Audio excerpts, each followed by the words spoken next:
Okay, cool. Yeah, Continue. so good afternoon, everyone. It's a lovely Friday. I hope everyone is doing okay. I hope the markets are treating you good enough. Uh, yeah, we are back with another episode. As we always do, this is a weekly thing. We do it Monday to Friday at 3:30 p.m. We break down the markets, what is happening in the markets, show you how what we're looking at, digest everything, every information that is coming in, and yeah, take trades live when we can, when we find our setups, and yeah. So without further ado, I'd like just Walter to say hi, and then I will kind of outline what I'm looking at the moment and what to expect during this day and the coming days. So, Walter. Okay, hi guys. It's a good day today. Welcome. Very interesting markets right now, and yeah, it looks like a very red day, and I hope some things will change after the open. But hey, if you're here, welcome. Your first time, welcome, and yeah, share, subscribe, like. Okay, back to you, Jesse, as I repost this. Okay, so I just want to look at what I've been looking at currently. So I'm looking at the euro. Something has happened on the euro today. So I'll just go to the euro USD chart to see what has been happening uh, recently. So we are recently the euro dropped to below around 1.069, and this decline came after reports showed that the economic performance in the euro area has was weaker than expected in June. So specifically, the Purchasing Managers Index, that is PMI, for manufacturing and services indicated that these sectors are not doing well.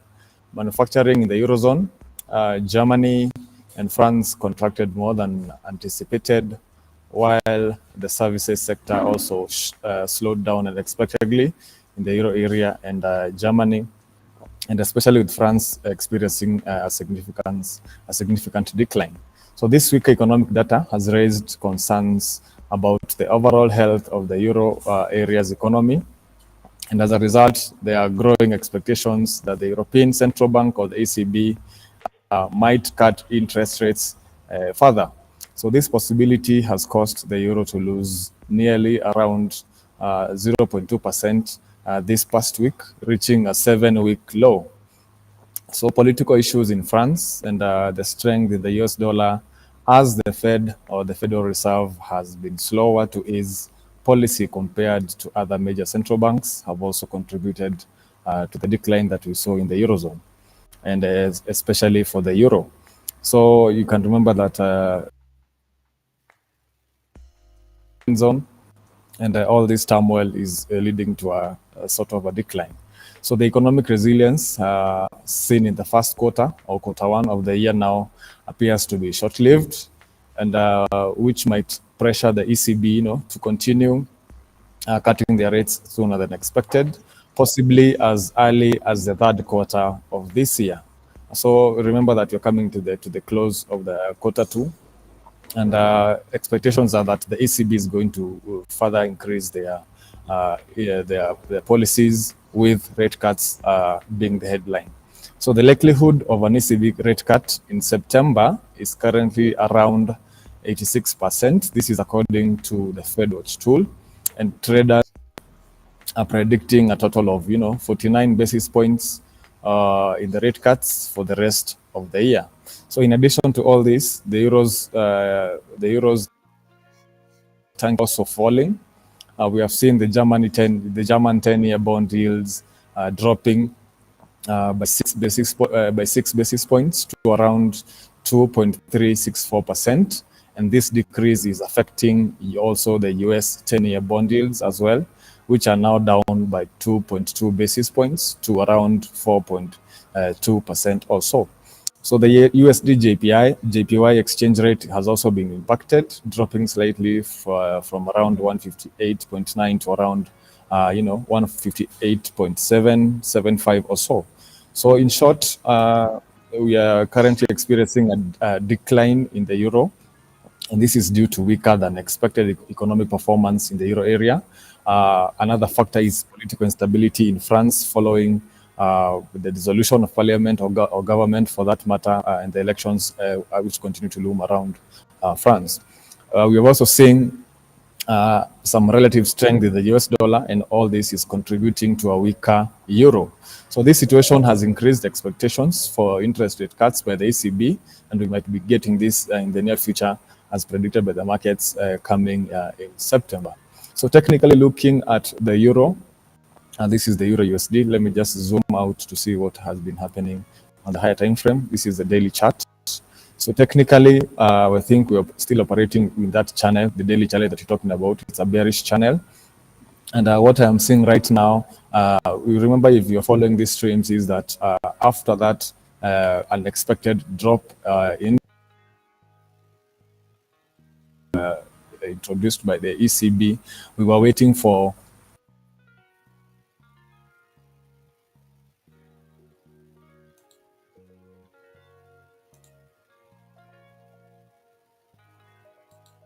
Jesse, are you still there?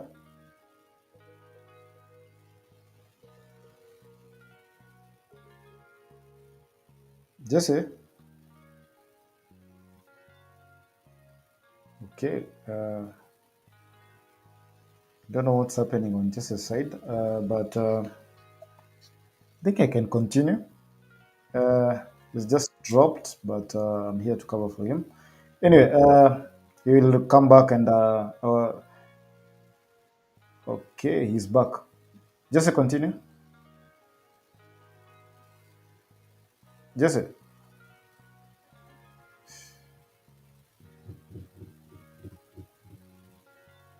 Jesse? just a Have you moment. just dropped? Yeah, you just Unanisikia? dropped for a while. Yeah, you're good. You're Unanisikia? good. What Yeah, was the uko last poa. thing I was saying? Okay. I can't So even remember. technically, Just this okay. go So on, go on. technically, I was looking at the bonds, yeah. So after the bonds, yeah, the euro. Technically, I was expecting the euro to come back, test this area. I remember that we had a line drawn up there, and I think the color of my marker is not correct. So let me just change that in a bit so that it can be clear for everyone. Yeah. So I was expecting the euro to come back, retest this resistance zone that we had pointed out earlier, and then continue downward towards the lower trend line, probably with targets at around 1.062 for the near term. So that is moving on as expected, with more drops in the euro still to come. So moving on to another pair, another commodity, that is gold. For those of you who have been here, you know that I love trading my gold, and recently it has been proving to be very generous for me. So what is happening on gold? So for gold, the prices are set to gain for the second week in a row. This is again driven by increased demand for safe haven assets amid tensions in the Middle East, and also rising expectations that the US Federal Reserve might reduce interest rates later this year.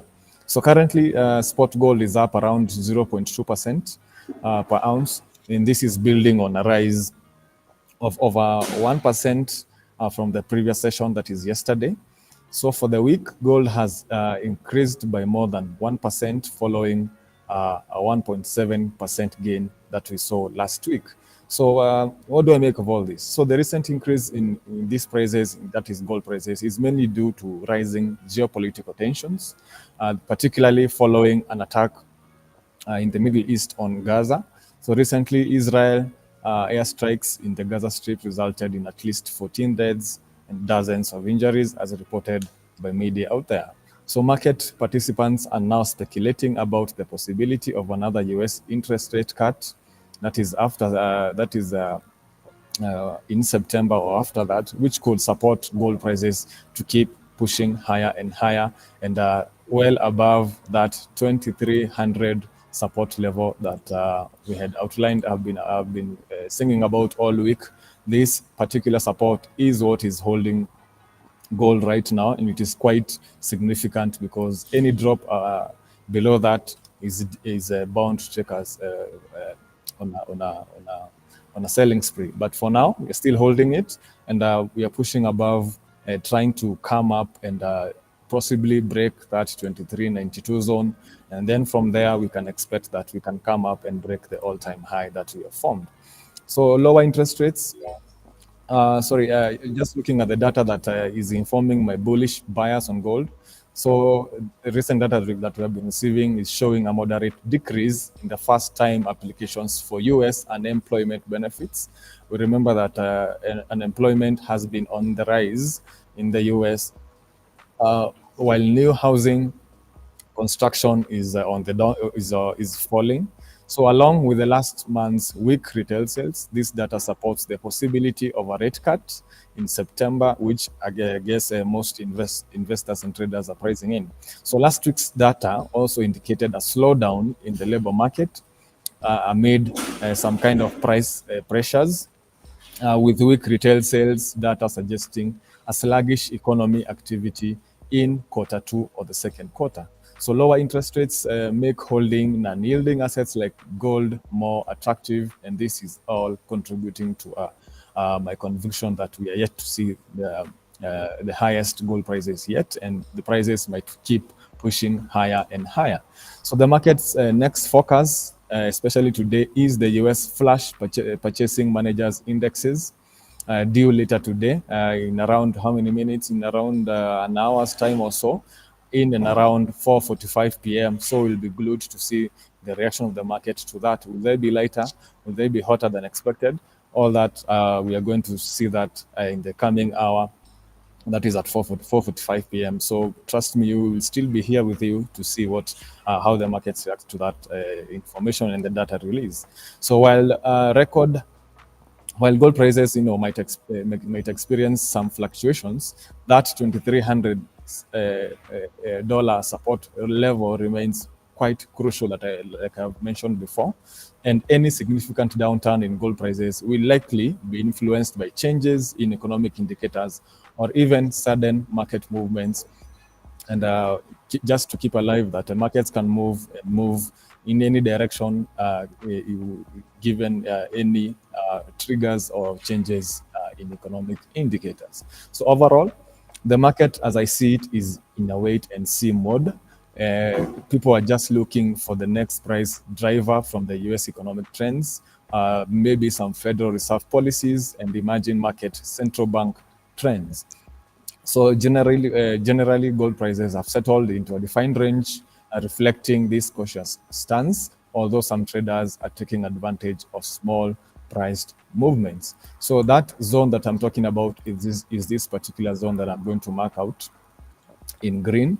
We are remaining there, just waiting for any more triggers to essentially take shape so that gold can rise above or below that particular range. So for now, it's a wait and see until any triggers come about.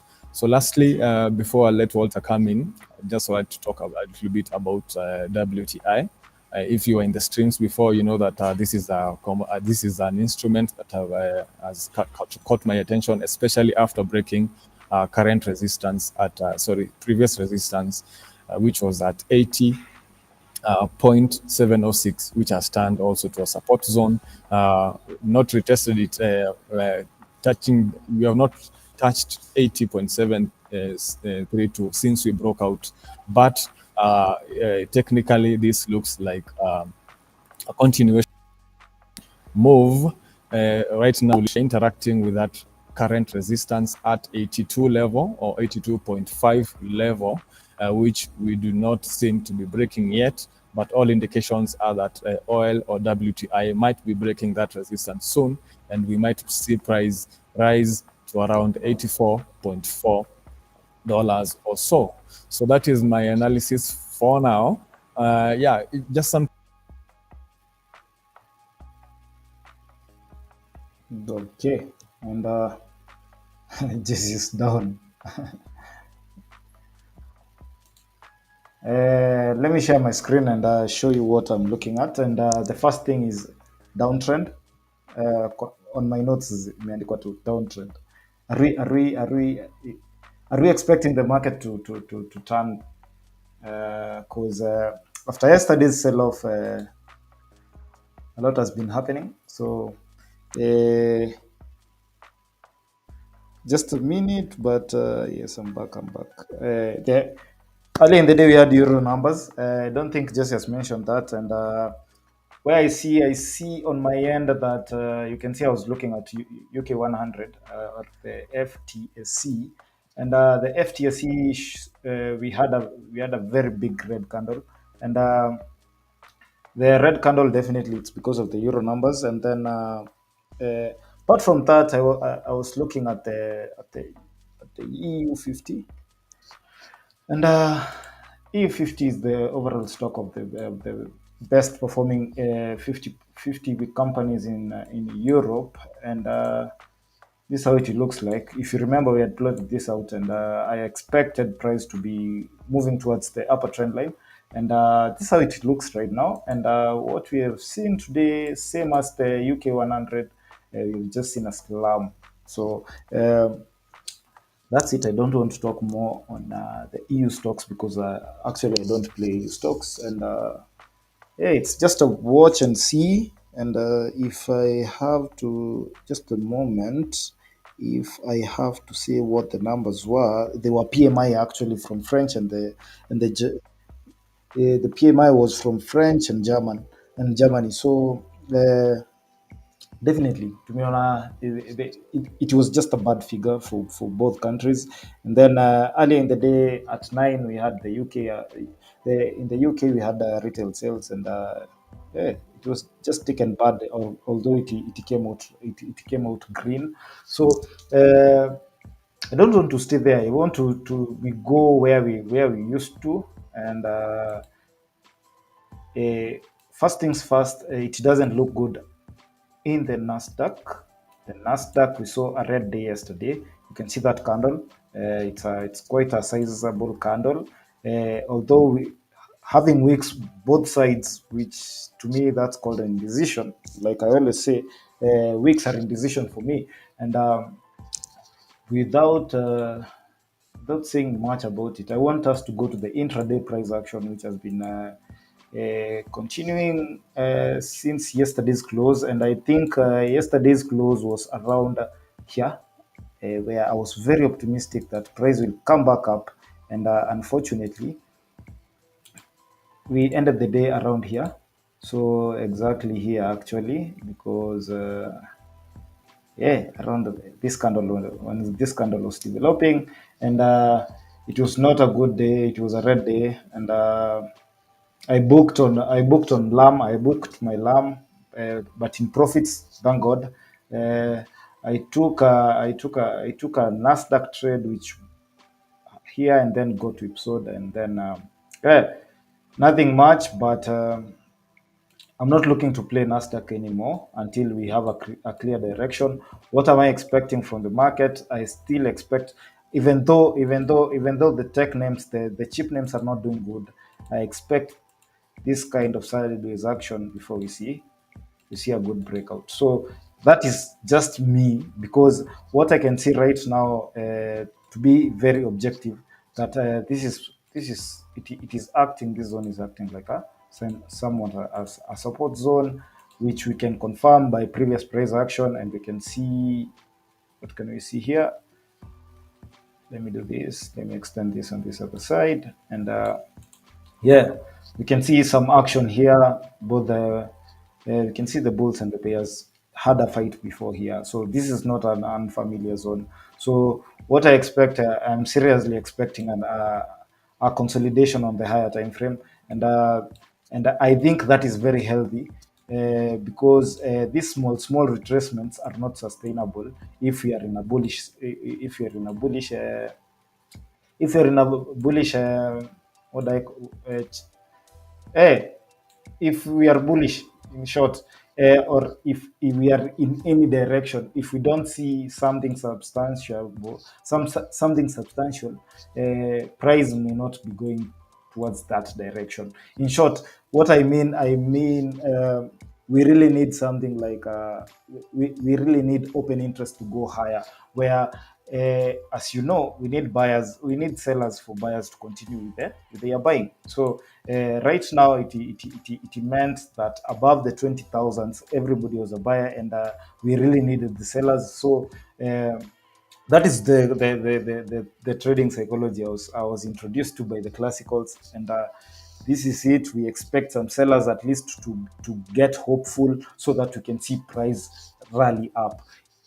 In a downtrend, we expect some buyers who will be buying everything the sellers are selling. So we really need a higher kidogo open interest so that we can see price rallying.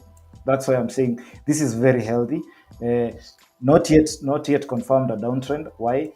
I want it to be confirmed a downtrend if it beats this support zone, because this is the last higher low of the uptrend, the last higher low of the uptrend while price was trying to push back up. So Bado, it's not a downtrend yet. Okay, in other news, before I think I see my time is really going, it's lapsing because today we have a guest, and he will be coming on. I think, not I think, at 4. So the next thing, we were shocked yesterday because SMIC was really doing good early in the day, and we saw some huge spikes yesterday. And these spikes were caused by some news release where Elon decided to back both Dell, because Dell he backed Dell before. Uh, Elon Musk is trying to build a supercomputer for the XAI. I think Grok. He calls it Grok. Don't know if I'm wrong. Just say something there. But XAI is trying to build a supercomputer, and he wants SMICI and Dell to be supplying him with some parts. So that's it for that, and I think that's a huge boost. And apart from what we saw yesterday, because I don't really think this downturn yesterday was caused by that news, but it was caused by the overall market and how the chip names were playing yesterday. So they were playing down, and this is what caused that. So if we can look at Dell, we can see what Dell has been up to, and what Dell has been up to. Dell has been actually pretty much the same price action for yesterday. But since you have never gone through this talk, I think it's better if you started on the higher time frame and then move down. So this is what it's in an uptrend on the weekly, on the daily, an uptrend, but there is a clear retracement where price is trying to go sideways, and this still developing. It's still we're still in structure, so nothing is happening.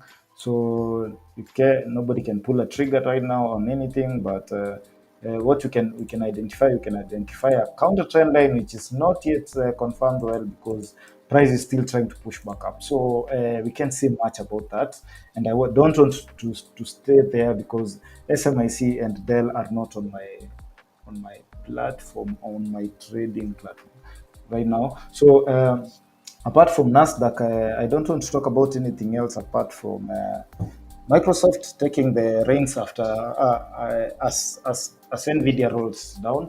And yesterday we saw Nvidia having a very huge slump, and while it was slamming down, definitely it's losing capital. It's losing its capitalization, and what we can see right now is that Microsoft took advantage of that, where since it didn't bleed as much as Nvidia yesterday.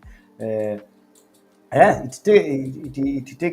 took back its spot because imezoea kukaa hapo. So I think it's a tight fight at the top, where the three companies are fighting, and the three Mag 7s, Nvidia, Microsoft, and Apple. But Apple iko tu hapo katikati. It is doing nothing because don't think there is it is still fairly valid actually.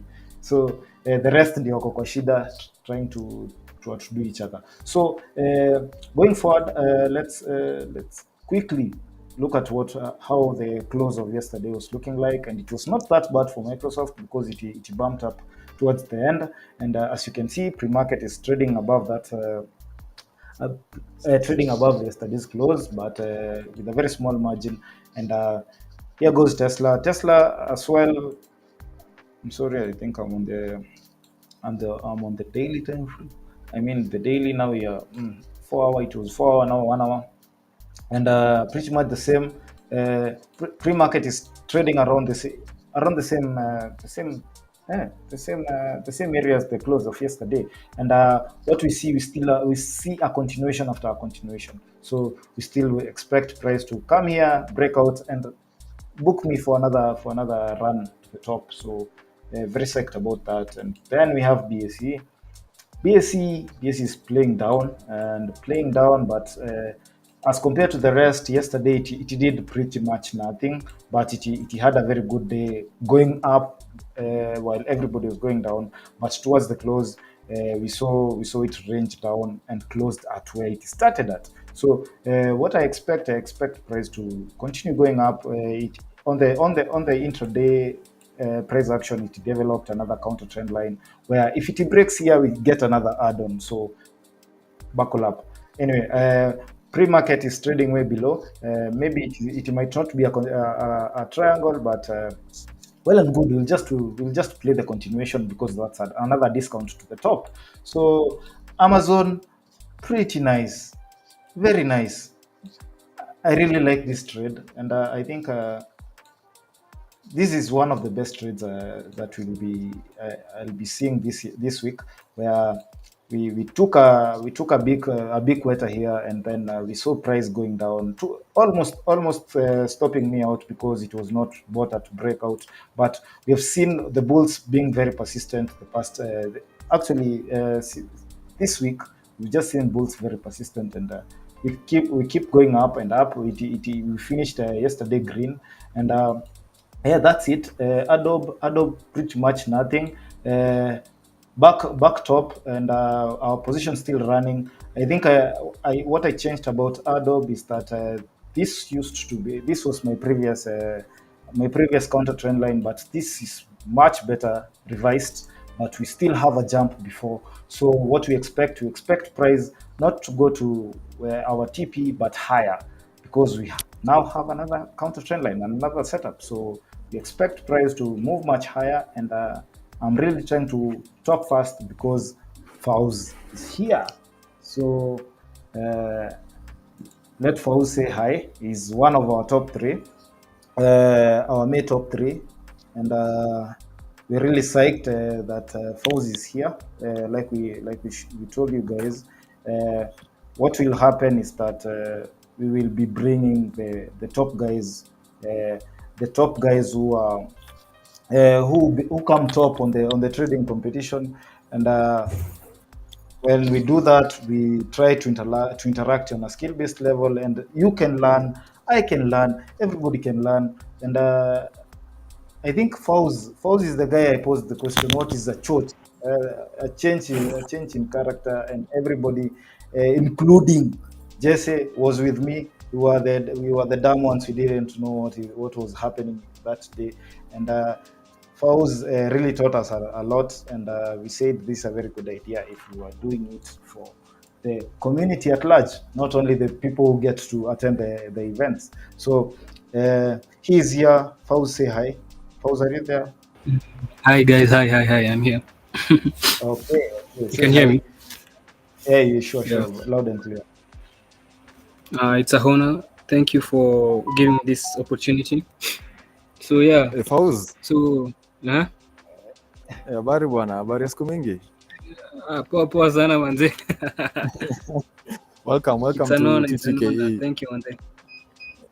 Thanks a lot. You're manze. much welcome. So feel at home. Mhm. So what, Fauz, continue. you can share my screen. Yeah. I want to give Oh out yeah, a sure, free I can do that. You can say hi to guys properly. I know Jesse has just done the most. I don't want to say the thing, but say hi to guys again because huko umemaliza. Just say Wakurugenzi hi to Gen guys. Z, especially to my Gen Z reject finance bill. How are you? I hope you are good. It's a good day not to be happy because Ruto is still the president. But anyways, Wow. we focus on the charts. We focus on Nice. the charts. I hope everyone is good. So, so last month on the traders competition, I was trading gold and USD card. But this month, I joined late and I dropped USD card because of the what is it called? The spreads. I didn't like the spreads on HFM or something like that. But it's okay. So this month I've been backtesting my strategy on gold. I'm an SMC trader, so and I use what is it called? Lux Algo Smart Money Concept Indicator. Let me switch it off. So this is a plain chart, and these were my trades this week. I can show you from Monday. This was Monday, Tuesday, Wednesday, Tuesday loss. So I have I have 3 losses and 3 wins. I mean, it's a win for me, and I'm in swing positions. But anyways, let me show you guys how I analyze, and then I'm going to give you a free signal. I usually come to the daily. I start with the daily. As for gold, who was the previous person who was talking, Walter? Jesse. I Oh, think I'm the Jesse. last guy who was talking, but No, Jesse before was you, the one before who you. was it was Jesse. Yeah, so Jesse, I concur with Jesse's analysis on gold. So I'm not going to teach about SMC right now, but if I use this indicator, even if you don't know about SMC, it's going to be easier. So the blue stuff you see over here, these are called loader blocks. As Jesse explained, he drew a resistance line, a support line over here at 23 to 300 zone. As for my indicator, it's also showing me like that's a good support zone for buys. But if gold crosses below this point, we're in for sales. But unemployment claims those yesterday. I'm going to show you about that later on. But this is the indicator I use. I start with the daily time frame. We are bullish on gold. You are bullish. There's no need of getting into sales right now. You come into the lower time frame. Let me remove this stuffs over here. The 4-hour time frame. As you can see, liquidity is forming since Asian session. Yeah, since 4 a.m. the liquidity is forming. But to get a sniper entry, you have to go to a lower time frame. See, Anita J. Walter has told you about church. Church in smart money concept means change of character. And for me, if my indicator shows me change of character, I know there's a reversal happening. And for evidence, for those people who don't believe me, here's a church, there's a reversal. Here's a church, there's a reversal, but there's a break of structure. But these other things are formed if like news data is out, NFP, unemployment claims, so and so on. They happen. But on the higher time frame, the church is usually respected. You see, here's the church, here's the church, here's the church. And for now, there's a church here. But for the church to be respected, there must be an order block or a bank zone. I'm going to put on the bank zone when I go to a lower time frame. I have a reason. The reason why, if I activate it right now, it's going to look a bit messy. You see the way it looks? It's not looking good. So I go to a lower time frame. I skip the 1 hour. I don't skip the 1 hour, but for now, I'm going to skip the 1 hour because I've already analyzed the market and I know what I'm expecting. I want to get into buys. So in the 1 hour time frame, there's a break of structure. So we're expecting a more bullish sentiment, like more buyers are getting into the market. 30 minutes, we got a church. You see over here, and we bought. It was a good buying zone over here during London session, but another church formed. So a reversal happened. For me to enter a trade over here, I'm going to wait for the 30 minutes church. But as for now, we are expecting news at 4:45. The flash, it's called flash manufacturing PMI and flash service PMI. Yeah, so this won't be respected. There's a higher chance it won't be respected because of the news. But if you go to a lower time frame, like 15 minutes, we have a church, we have an OB, and a bank zone. I usually use 3 confluences. Like, see, everyone knows Forex is about probability. You're never 100% sure about what's going to happen. So for me, I usually use the church, the order blocks, and the bank zone for my entry. Uh, but this is not a sniper entry. But if you really want a sniper entry, you come here, you draw this line. Where is it? London Open, according to me, where there's like most volume. But people will argue with me that London Open is not 11. But for me, for the number of times I've backtested this strategy, 11 is a good time to like enter a trade or to watch the markets. In 11 a.m. Kenyan time and at 4 p.m. Kenyan time. Right now it's a good time. We can find a good entry. So after identifying church and understanding that the market is bullish, we are looking for buys. Like right now, we go to a lower time frame, 5 minutes. I activate the bank zone. What do we see? And then these bank zones, like they just show you the difference in 50 pips. Nothing much, nothing less. But if you go to YouTube, they'll chocha you, they'll tell you, oh, this is what the banks use. Nah, it's nothing like that. It's not that serious. But as long as your entries are like sniper, the better. No drawdown. Who wants a drawdown? Nobody wants a drawdown.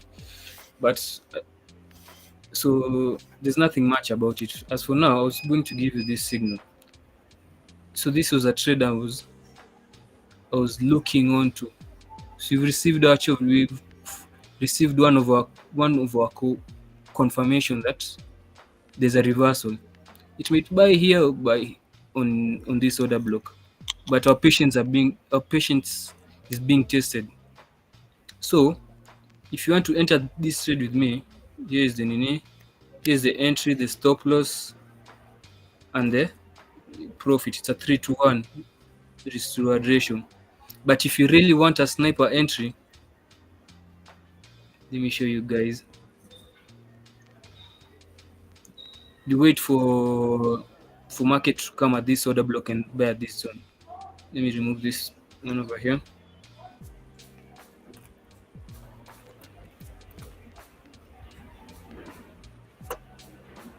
So you can tighten your SL like that, and then I usually go for a 3-to-1.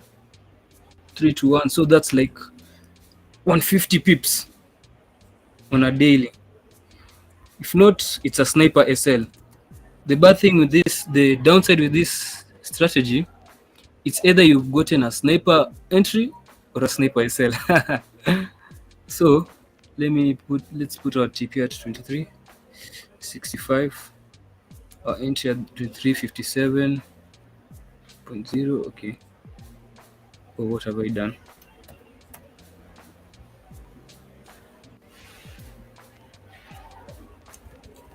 $23.65.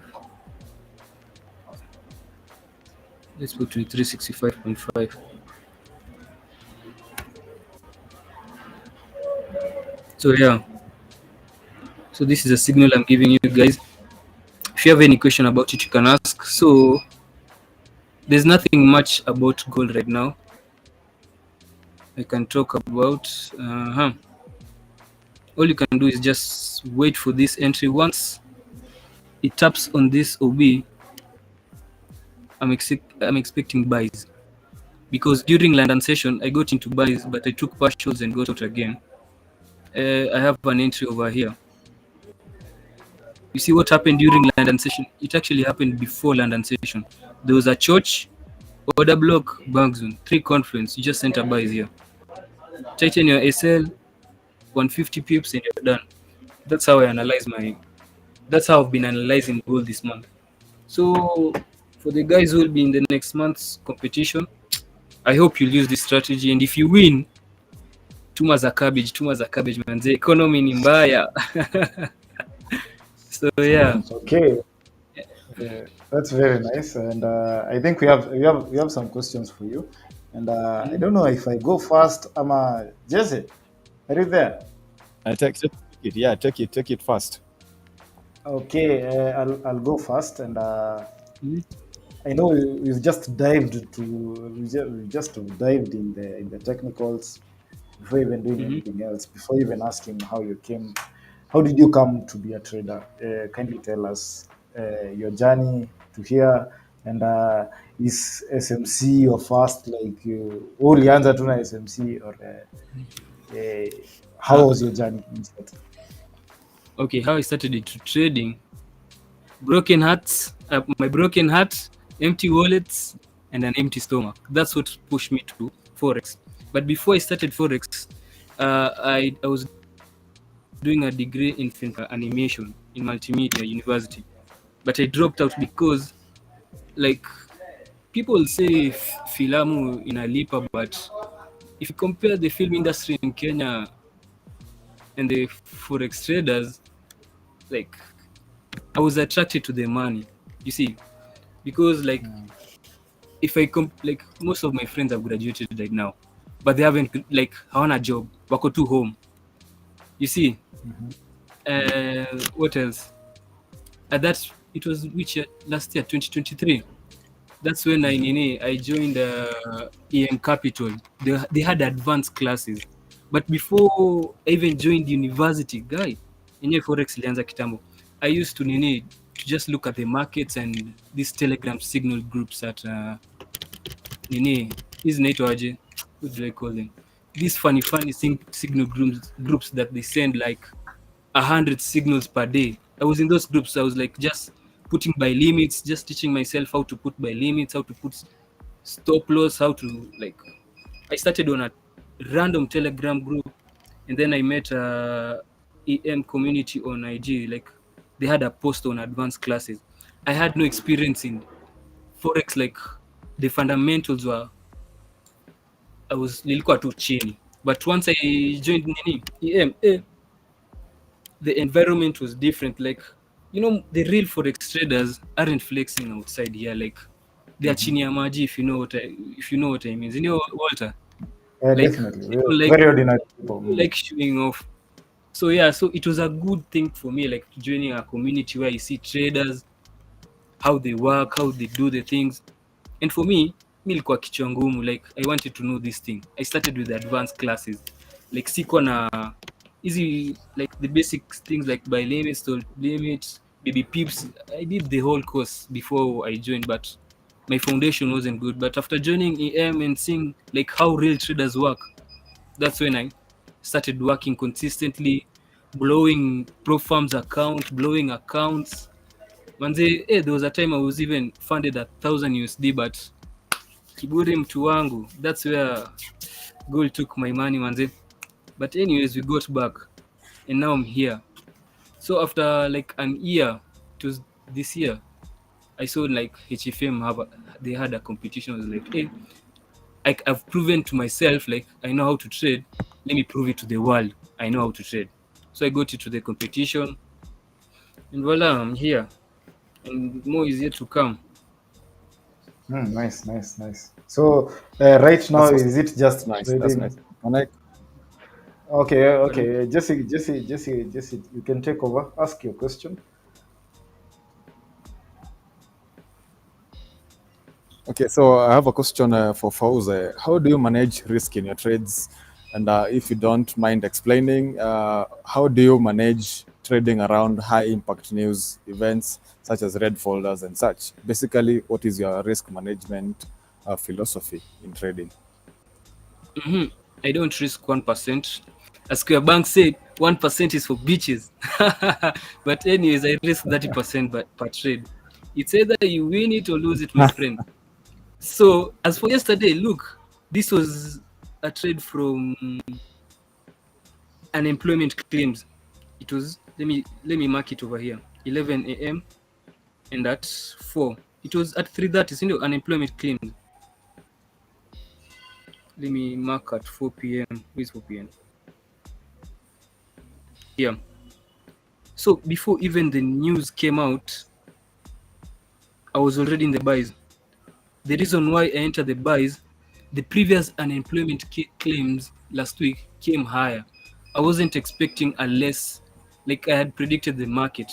And NFP was negative, I'm a positive. Can you remind me, guys?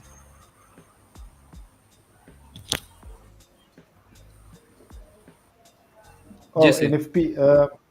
Jesse, was NFP Yep. was we had mixed numbers, but I think it was positive. It was positive. So it was positive. But anyways, Yeah. unemployment claims came the most people walifanya there was a higher unemployment claim. Sindio? But before even the unemployment claims news came out, my analysis showed me a church and a break of structure. There was a bank zone and there was an OB. I usually risk 30%. I entered this trade, and all I was hoping for was that unemployment claims to come higher. And the previous unemployment claims, they were obviously coming higher. And we all know if the unemployment claims are higher, the US dollar loses value, and gold gains a bullish value. And as for here, as you see, this trade, if you risk 30%, it's a 3-1. You move your SL here, bro. This one right now. If you had an 100k account, 30%, that's 30k. Ama, sindio? Yeah. 100k account, no, that's 3. That's that, yeah, that's But 30. That's 30k. it depends with the So, it depends with the risk reward. 1:3 yeah, for 30%. It means 90% profit if it goes to fruition. Hey, that's a huge number, but out of my man. comfort zone. Anyway, continue. Now you see, that's how I risk, and that's how I did on the red file unemployment claims news. I just got in. I get into the trade before even the news comes out, using my indicators and my analysis and the previous news data. I look at the previous what happened, and that's it. Nothing much.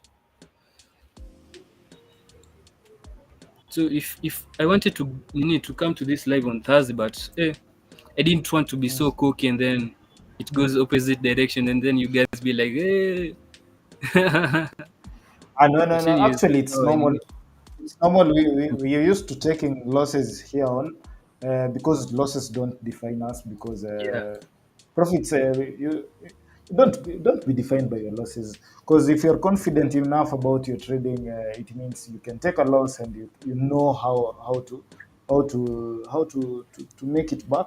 So I don't shy away from a loss. I take it the way it is supposed to, and how you take it also defines you a lot. So uh, my question, yeah. I had a question. So right now, do you only do trading, or do you balance trading and other jobs? I How do you balance trading balance? and other jobs. Like right now, Okay. I'm at work. Oh, okay. Nice, nice, uh, nice, nice. yeah. So yeah, I balance. Yeah, I balance. See, I Yeah. dropped out, man. I'm the Gen Z we are talking about. In the next 10 years, expect me to be the Hey, top traders in Kenya. Inshallah, nice. expect me to be the top traders. So yeah, You're already the top trader for me, and it was an honor, a very good experience. We saw it there, the way you did hold down that leaderboard, and hey, it was something. It was something. It was fun. It was something very nice. I don't know if Jesse has any question for you. Uh, Jesse, Yeah, do you have yeah, anything else? yeah. I'm looking.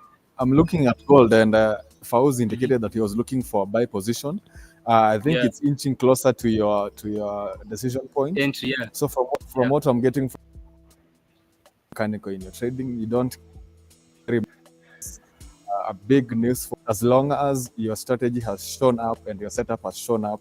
You go yeah. nose diving into the trade and execute according to your metrics Uh, and how you enter a trade. So that's very nice of you. So as a goal approaches your buy zone, mhm. I'm sure you're inching to press that button once it gets to your buy zone. Yeah. I've already So placed my limit. These given are my that you're limit. also These are my limit. oh, you've already set your orders. That's Yeah, that's very nice. yeah. It's good to see that that's how uh, you approach your trading. So again, just to recap for anyone who's watching. So you have talked about the lax indicator that you use in your trading. Do you have any tools in your arsenal that you rely on when analyzing market structure and order flow, or do you just rely on that one tool that you have just gone through? And if you don't mind, kindly just explain how that indicator works to anyone who's watching this stream. Okay, I sometimes use volume delta. I don't know if you've heard about it, but I use it usually on the higher time frames. Let me show you guys how it looks like. Let me switch off this one.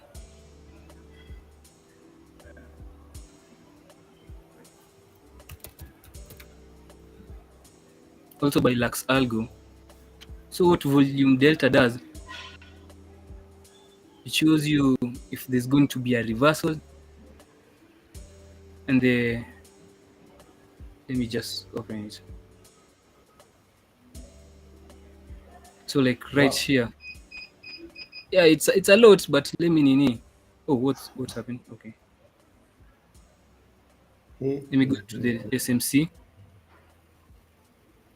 I only use it at one time. So you see over here where there was a church over here, we're expecting a reversal. For another conflict, I use the volume delta. I'll come, I zoom in. You have to zoom in to see it better. You don't focus on everything. You're just focusing on the reversal over here. As you can see here, let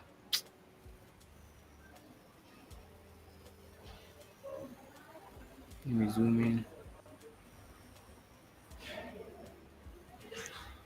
Yeah. There We keep learning every day. So here, there was a church. His wife house is here. And this Exactly. Yeah, there's volume, there's delta, and there's percentage. So for a reversal, but this one, it doesn't work 100%. That's why I don't use it 100%. It has to show you a positive delta and a higher volume. Like it has to show you a red candlestick with a positive volume delta. This data should be positive. So this wasn't a good confluence for me. That's why I don't use it 100% of the time. But let's come to the recent one over here. There was a church. Who is it? So here, let's use it over here. You zoom in, you look at the previous candlestick. This 4 hours is closing in. Okay, it's triggered. As you can see, you're the delta in is by yeah. I mean buys. So I don't know. Let me just look at it for a minute. no problem. Straight to my SL. So I told you, it's either a fast SL. Let me close this volume delta, or a sniper entry. You Okay. see, Hey. SL hit. That is 30. Now you're 30% down. No. Uh, Let me nini. how had you weighted your position? Was it 30%? Because nilikuwa najua naingia kwa hii live. I didn't enter Oh, into any other account. Niliingia na account okay. to flip. So Okay. so I've blown an account right now. I'm not going to lie. I've blown an account, a $10 account. Okay. So Okay. Not. It happens to the ilikuwa ya best of us. weekend. So okay. So that was an entry. So SL imehitiwa. But for now, you don't give up like that. So you see what's happening. You can see this red thing over here. ICT people will tell you this is an FVG. So this indicator also shows you the FVG. I'm still expecting for a reversal over here. Let's go to the 15 minutes time frame. The UB has been cleared. So now that my SL may hit you, I'm going to wait for the news at 4:45. This entry will have been better if I've gotten lilikuwa na moja during London session. You see it bought, took my partials, got out. Waited for Neo Copen. I think I'm being SL hunted, but let's wait and see what will happen. It happens to the best of Okay. us. Yeah, sure. It But does. anyways, sunaona imehit SL inaanza mambo ya mambo ya maisha hapana. But anyways, we wait and see. Let me go back to the Okay. volume delta. Mambo ni live. If it buys, I don't care. If it sells, I'm done with the day, according to me. So we go back to the 4 hours. Where is it? We're showing you. Show details. Let's zoom in. Guy, what is happening?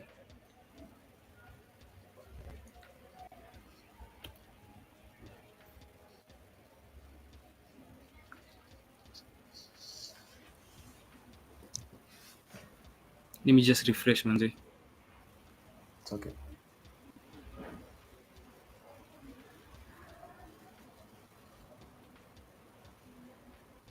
Mm-mm.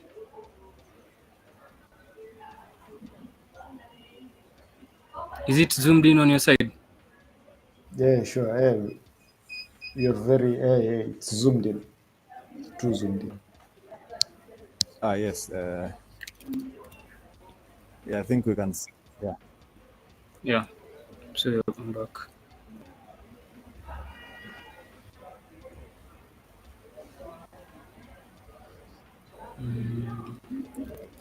Volume delta. There we go. You Meanwhile, guys. Oh, okay. okay, what if while you sort out your thing, I think we have a minute towards the open, and I think we'll get back to you. Were you planning to drop anytime soon? Because I told you you can be Yeah, here. I'm just So here. or what about we just go through the market open and then we come back to you when while you sort your thing, and I can see the market trying to push up towards the open, and kindly do your thing, and then we'll get back to you, right? Okay, okay, okay. Is it okay? Okay. Yeah, yeah.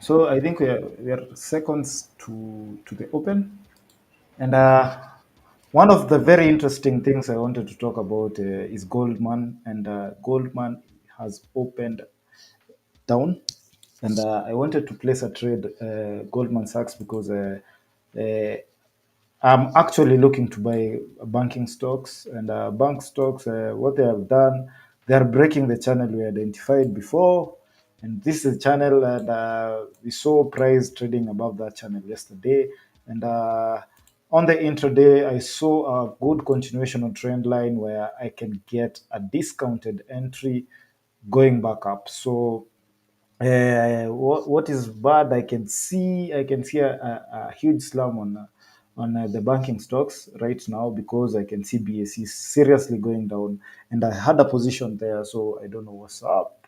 So before then, I just wanted to enter this stock. But this is the consolidation I'm talking about. I'm talking about this counter trend line, and I'm expecting price to go and open up there. So before going on, I just want to go and look at the health of my trade, and I think I've just been stopped out. Let me check, and but stopped out at break even, so nothing bad about it. Let me just check.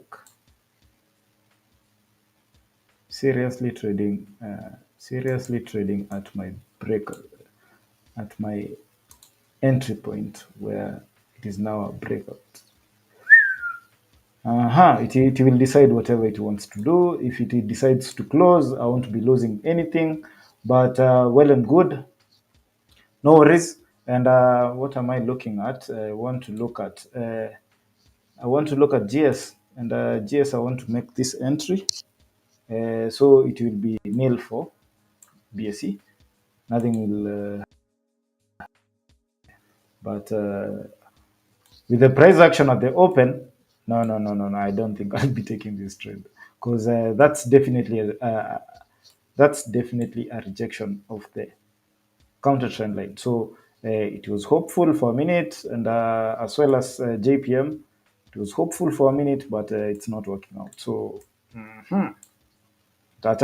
especially this gap down on JPM, but price was flirting with the breakout towards the close yesterday. So maybe you might see price going higher, well and good. But as for now, no. We'll come back at it and see what you can do. And It might be testing this zone and then coming back. So the rest, let's start from Microsoft. And Microsoft opened up, so a win. That's a win for me. That's very nice for me. And we can see Tesla. Tesla opened green, and green, a good green. You know what I mean? And hopefully we'll break out and see price moving much higher. As for Amazon, and now we see Amazon. I want to enter a position on Amazon, and this position I already it was yesterday's position. So hata iko hapo tu. I'm entering 177. 97.77 is almost there, so we'll just wait and see if the market will allow us in, will book us in. So that's what we're waiting for. That's what I'm waiting for. And yeah, nothing wrong. I can see my BSC trade goes flat because of that rejection. And not bad. At least we got out unscathed. And waiting for to see how that Amazon trade is doing. But we're doing good. We're doing really good for the day because everything is up. I can see Adobe is back up. And as for Adobe, before I did let in Fauz in, we said we expect Adobe to be going towards the 555s, 554s, and it's doing the same. So as you can remember, yesterday's my counter trend line was here, and it was I took this breakout around here, and price is trading above there. And if we can beat the yesterday's high, which is around the same area as the high of this setup, it means we are on a roll. So I think right now, I mean, I'm $2 in, and I think I'm waiting for another like 10. Yeah, I'm expecting for another like 20 actually dollars from that, and that's $20 per share according to Adobe's price. And yeah, and you can see it's really trying to break the now new counter trend line, which we can see now. And for this new for this new setup, I can draw it to you and show it to you what I'm seeing instead of just showing you a counter trend line. And this is a setup here. And if you can remember why why the part of the graph is still very dark, I can remind you. I can go back and remind you whatever you were looking at this zone on the higher time frame. And if you can remember, I was telling you this is the gap down which was printed on last quarter, and we expected price to go in and test this gap down, I mean. So if you allow me, I can remove it so that we can see how price action is behaving down there instead of being tusichanganya na hiyo. This is how price is looking. And if I can go back and maybe spot whatever is happening on the higher time frame, because I think I have another setup here, and the setup is very solid setup. And as you can see, we have a we have a continuation setup, a good triangle which has already confirmed the point D. And if you're looking to buy and hold Adobe, we can see Adobe going higher and higher and higher, close to the 1,900 positions. So if you have balls enough, you can hold it. But if you hold it with a margin account, remember you pay the swaps. If you're lucky enough to be on a swap free, having a free trading account better. But as of now, price looks very healthy, and the price action looks to be going up and up for Adobe after it had a good surprise earnings last week. And that's why we are very confident playing this. So I hope to see Adobe going up and up. Apart from the propaganda of there was something about these guys were introducing some features where the AI features for Adobe, where you should give the rights as a content creator for Adobe to be machine learning their AI side of it. So a lot of permissions. And there was kulikuwa na some vuta nikuvute last week but I think right now it has phased out, and I can look at Amazon, and Amazon is still going up, and I hope it breaks that counter trend line well to introduce. If you can remember, we have a setup here, and price looks to be breaking that counter trend line, and hope we'll get filled on that, and then. Here goes no. BSE, you're already done with that, so I take it lower, and I think I'll just do that. I keep updating my positioning of my.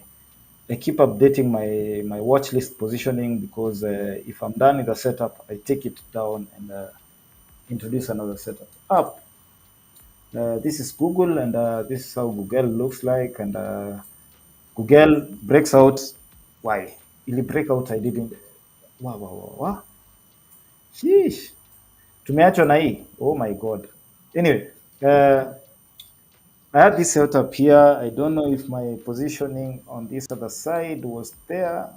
Let me look at it. But I expected I had a pending position for Google. Uh, Too bad. Tunikamali. What is happening? Anyway, we had looked at it last time, and that's the setup. I might go in and then put in a limit if we have a retest. If we have a retest, hopefully we'll have a retest. So this is how it looks, and from the breakout area, we expect price to be testing this zone and possibly shooting price back up. So that's what I'm watching. And uh, are you here, Jesse? Yep. Jesse, Yep. uh, Yeah, I'm will you right take here. over for a while?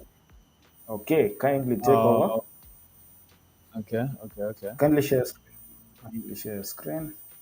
That's what I'm trying to do right now. And But have you this is looked what at I'm doing. Micron? Micron opened five Micron, percent down. before I go 5% down, and hey, it is bad on the chips. Look at Like I said, chip names, chip kuna names kaa are coming vibaya. down today. A huge gap down, and we can see SMIC the same thing. We are 2 down, 2.5 down. Broadcom the same. We can see Nvidia down 2.74, and it is a bloodbath on the chip names. So, and it has affected the banking stocks. I think the banks were really behind that, really behind the tech companies. So, wah, wah. Anyway, are you ready? And Are you not ready? shared the screen. Yes. Not shared the screen yet. Uh, Just give me a. I But want as to we as make we an keep entry on talking Google. about, yeah, gold is also moving Uh, down as we talk about it. Yeah, continue making your entries while I talk about gold, or while I also load up my chart. okay. Uh, okay. I want to talk about that for now. What I'll do, I'll talk about what is very weird on my chart right now because the chip names are flashing, and what is up? What is up? I can see Coinbase. We can talk about Coinbase before Jesse comes on, and this Yeah, Coinbase is also, huh? Tesla is also moving up. Huh? Tesla is also moving Yeah, up. Tesla is moving up. I don't want to jinx my trade. That's why I'm not even talking about Tesla right now. I just touched on it on a light note, but I'll get back to Tesla later. But as you can see, we still expecting if we have good health on the crypto names and the coins, we might see price eventually come up. But right now, the minor SR has been broken down, and now we have a problem. Price might go on down and down and down and down. So nothing much about it. Continuing, I think we can look at what Lam opened down again, and Lam opening down means it's. I think the same outlook I'm looking at. I'm looking for Lam to consolidate, then continue going up. Since Lam is a technology company and a tech company where if if the tech names are not doing well, it might be affected, and it is affected right now. So definitely that's why it justifies that sell off. But uh, I expect it to just range a bit and then come back up. And what I say, a range definitely calls for continuation later. So back to Nasdaq, and this is what Nasdaq is doing right now. And nothing much is happening on Nasdaq because price is really ranging here where we see it. And iko tu sawa. I want to flaunt. Remember, I want to flaunt about gold.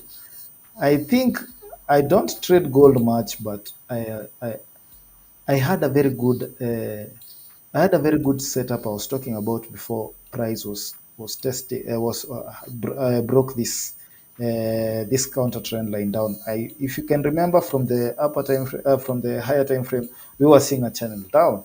So apart from the channel down, towards the breakout, I spotted a continuational triangle.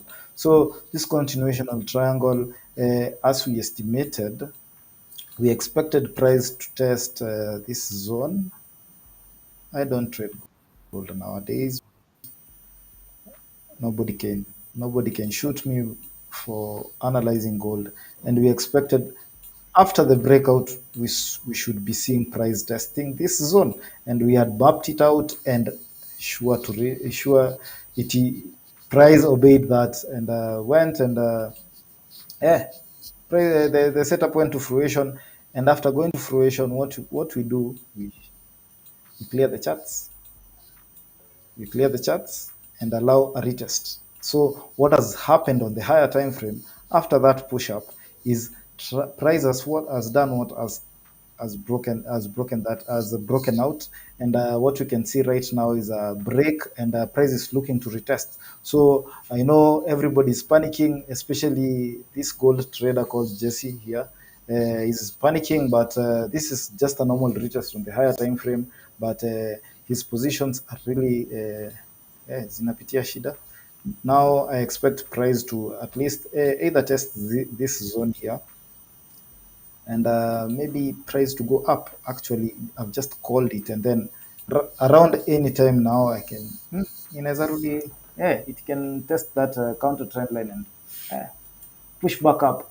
So that's on a light note because, as I said, classicals don't apply that well on the commodities. So going forward, I think I just go back to my bread and butter watch list, and I don't know what is happening to Jesse. Jesse, are you okay? Yeah, I'm okay. Jesse? Not yet with the charts, but What is happening? since you still have Fauz here, I just want to ask. Uh-huh. Pause. Yeah, since we still have Fauz here, yeah, Fauz, are you still with Pause. us? Yeah, I'm still here. I'm still here. Will you continue talk about Okay. your whatever you explain, if you don't mind? I've a question. I have a question for Fauz, if you don't mind. So, I'm gathering that you tried the smart money concepts, right? Yeah. And yeah, and given that, so what common mistakes do you see new traders making when they are trying to apply the smart money concepts? And from your experience, how can you help them try and avoid those common pitfalls that you yourself have experienced, and how best can beginner traders trying to manage those common errors that traders make while applying your given strategy of smart money concepts? One is over risking. Two, over trading. As for me, see, I got into that one trade and then my SL was it. One thing I didn't look at, there's liquidity on the left. Like, that's one thing I haven't grasped on. I forget to look to the left. You always have to look to the left. When I look to the left right now, there's liquidity that was formed yesterday during the unemployment claims news. I was in a rush. That's a third mistake. Always rushing to get into an entry. So those are the three mistakes like a beginner can make: over trading, over risking, and rushing into a trade. So yeah, so to avoid such mistakes like over risking, just have a clear trading strategy, a clear trading plan, and journal everything. When you once you journal, once you have a good risk management, even if you decide to be risking your whole account, like a whole account per day, but you still journal, you're going to move, but not significantly. That's if you have money. I'm just talking to those people who have money. But as a beginner, if you're starting, risk 1% per trade, take three trades per week, and that's it. There's nothing much a beginner. Because once you're a beginner, it's the best time because I have a friend called Abdirahman. The way he flexes is like being profitable is like boring because you already know what you're going to do. You're doing it every day. It even becomes boring. So for a beginner, the three mistakes you have to avoid: over trading, over risking, and jumping into a trade so fast. So yeah. So for me today, I've made a beginner mistake. I got into a trade so fast without looking to the left. You always have to like you're crossing the road. So yeah, that's it. Nothing much.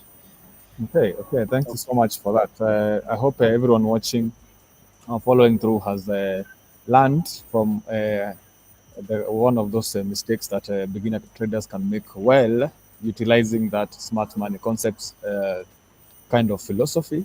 And you saw it yourself. Fauz has indicated that he made one today and has given you tips on how you can avoid those in the future. So, yeah, what are you looking at? I'm seeing as if you have you're intending to take a buy position, if I'm right. I'm looking at the flash manufacturing PMI, and they're actually Okay. greater than forecast. So for gold, I'm expecting a bearish movement, but not for long. But see, what is it called? If you go to the 4-hour time frame, there's already a church. So these sales can be valid, but for a short term. So for me, the next step that I'm going to take is on either on Wednesday or on Thursday during unemployment claims. So yeah, if because the flash manufacturing PMI and the flash service PMI are positive, I'm expecting a bullish dollar and a bearish gold. But let me check on what is it called? I sometimes check on the XY or USD card to see how the charts are behaving. So yeah, on the XY, we're expecting a bullish movement. On USD card, let me just look at it.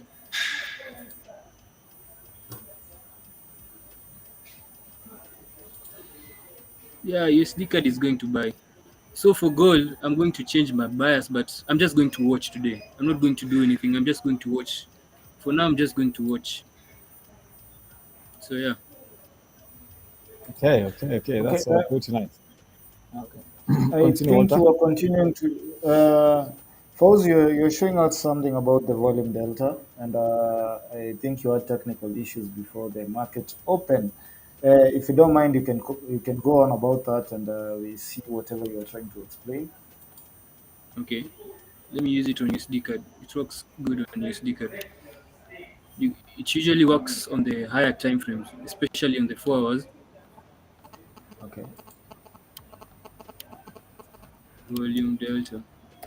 It's just an indicator to show you that there will be a reversal. So on how to use it, you go to settings, show details. It shows you the details. You zoom in, you only focus on the two previous bars. But as you can see right now, for you for this indicator to show you like a reversal, there has to be a red candlestick and a positive volume delta. It doesn't work 100%, but for you, that's why I don't use it 100% or even 50%. I just use it when I'm not really like there's no church or there's nothing. But let me look for a finer example like over here. We zoom in. You see, here it also didn't indicate. For this indicator to show you, it has like for a reversal over here for a downtrend sell. This candlestick has to be a bullish candlestick with a negative delta. Once it indicates that, you're expecting a reversal. But you see, there wasn't a negative delta. So what happened? The market even didn't reverse. It it liquidated, and then eventually it sold. So yeah, this is how this indicator works. It doesn't work 100%, as you can see. Like in the smart money concept, there's a church, so we are expecting a reversal. A reversal is taking place, but the indicator isn't showing us like the delta was positive on this candlestick. If it was positive, I would have taken this trade, but it's not a positive volume delta. And I wouldn't have taken this trade if I was using this indicator. But that's why I don't use it 100% of the time. I usually use the smart money concept and the bank zone. That's just one of the indicators that I use, but not 100%. Okay. What about? I'm very interested with the other setup. I think the SMC, the SMC Lux. Uh, Yeah, do you change anything while using it, or it's okay, Vileiko? yeah. For the What can settings, you yeah. say about it? The only things that I changed, I added the fair value gaps and the what is it called? What is it? I sometimes add the premium and discount, but I tend to avoid it because like it becomes too much, too much to the charts. But it's just Okay. it's just good. You can play around with it the way you want. What other thing Is do it I add? There's nothing much I have. Hmm? and is it accurate on every time frame, or there is a preferable time frame where you guys Yeah, there's a it works well preferable for you? time frame. There's a preferable Tell us time about. frame. For the times I've been using it, on the higher time frame, I use the 4 hours, and for entries, I use the 15 and 5 minutes. 15 usually just shows me for the name on the 15 minutes time frame for the market open. You see the way I indicate over here with this line. Where is it? Where is 11 over here to just show me 5 minutes for entries, 4 hour time frames for. It usually works for the on the 4 hours, 15 and 5 for the times I've tested it. Those are the best time frames to use it. Okay. Okay. Yeah, About and as you can, I'm not big on indicators, but we always learn. I think the indicators I use a lot. I think the volume. For the volume, I use the volume, and I think just say you're back. I think I can use the volume. I use both volume bars, for volume bars, and what else do I use? I use the volume profile. So I'm very big on using indicators to tell me where the volume is at. So for both horizontal and vertical, if you know what I mean. By vertical, I mean inside the candle. So where I look for POCs and all that. So Jesse, you are up. I can see you. Just Yeah, tell yeah. us what you're looking So at. I think after that sell off after imekushtua sana. haijanishtua kwa sababu we are still holding as long as we are still holding 2300. I'm good, man. I'm good. If anything, Okay, it's okay. just given me a better entry at a discount level for gold, and that is how I'm looking at it. I'm looking at this as a proper way to go to add on to the swing position on gold, looking for higher gold prices up and up. So what I'm looking at right now is that following that news release, we are back. We are back to this kind of resistance stand support. Remember that we have been playing around this level for quite a while, and now we are back there, and it will be interesting to see what What gives? Do the sellers say that they are back? Do the buyers say that thank you very much for taking price to our ideal situation where we can take it even further up and up?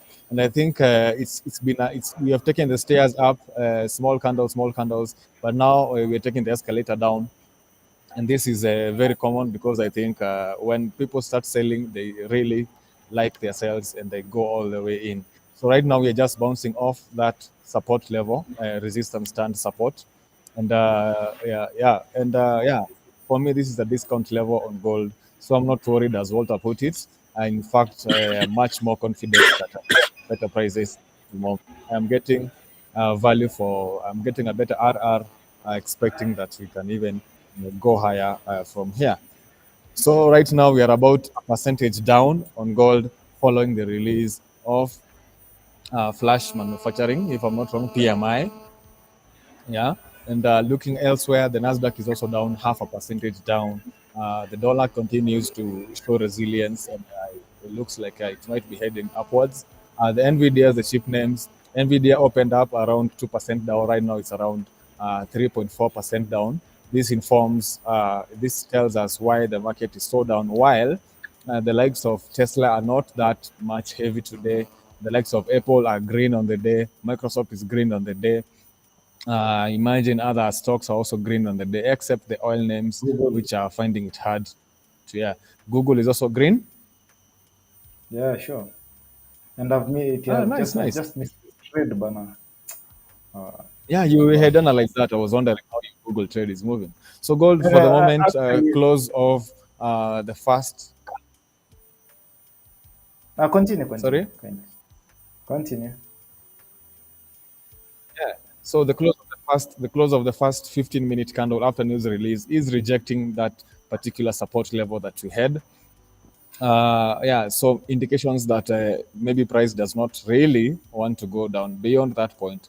But keeping in mind that gold has been heavy today and it's continuing to sell, we were down a percentage at one point, but now we are finding some kind of support, hoping that that holds and we don't see any more red beyond that, because that will be disastrous for both my swing positions, because today I don't have an intraday position.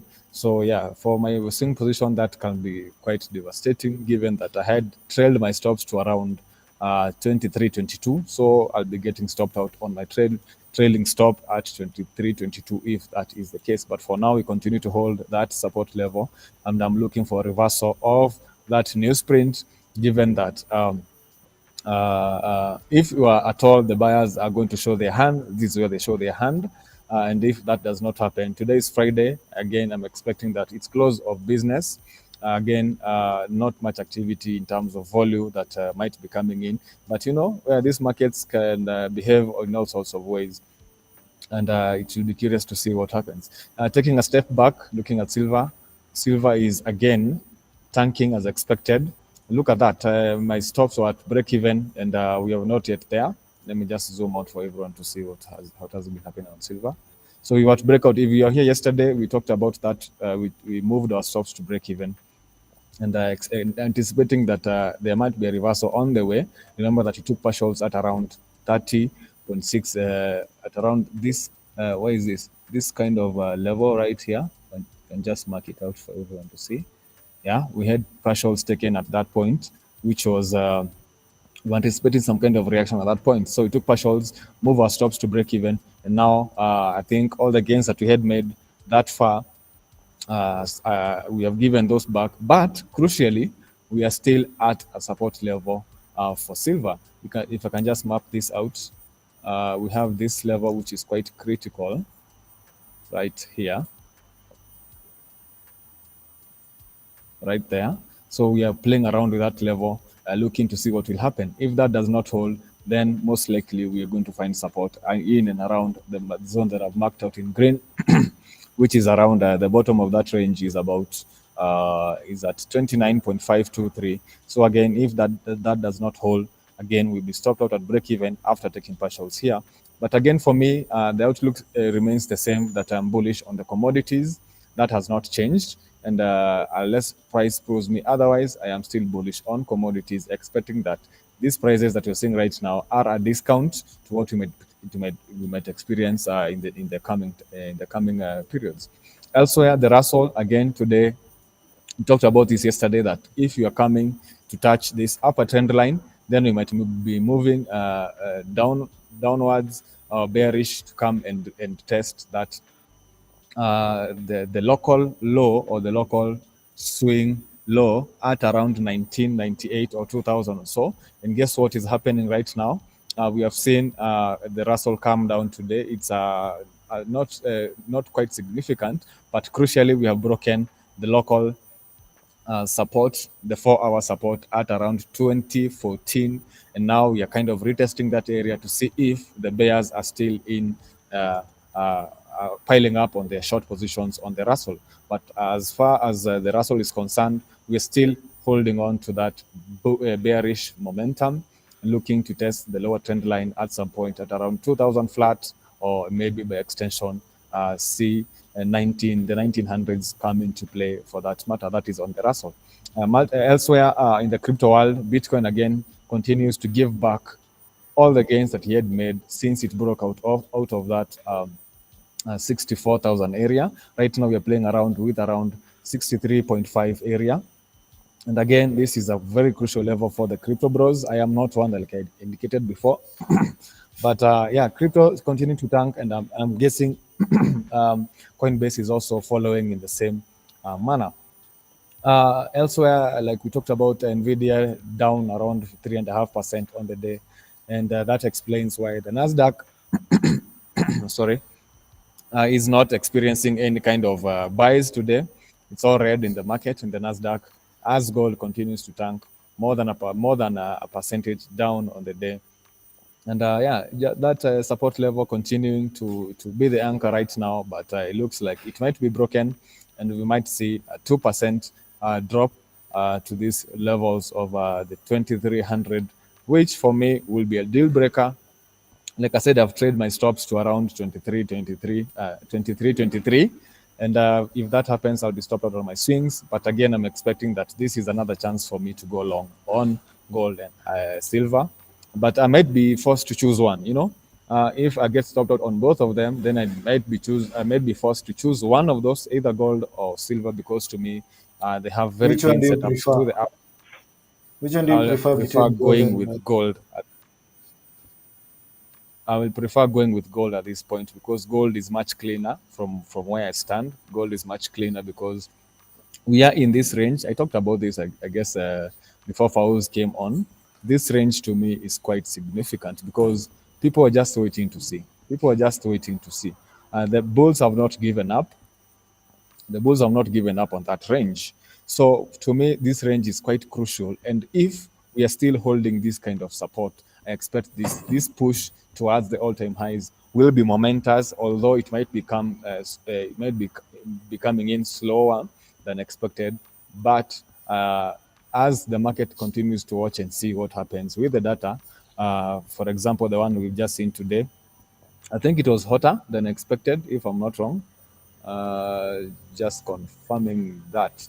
Yes, flash manufacturing PMI came out at 51.7, just a little over what was expected at 51.0. Again, I think flash services PMI came out even hotter. It was expected at 53.4, came out at 55.1. So I guess that was the big data point.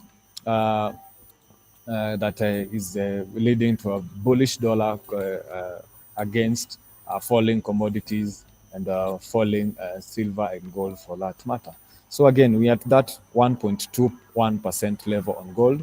I am about to get stopped out on my long position or my swing position, but gladly for us, we're taking some partials on both gold and silver. And yeah, so not bad anyway. We're going to be breaking, we're going to be closing gold, I think, at a profit for that matter. So yeah, ni mambo ya dunia hii, right?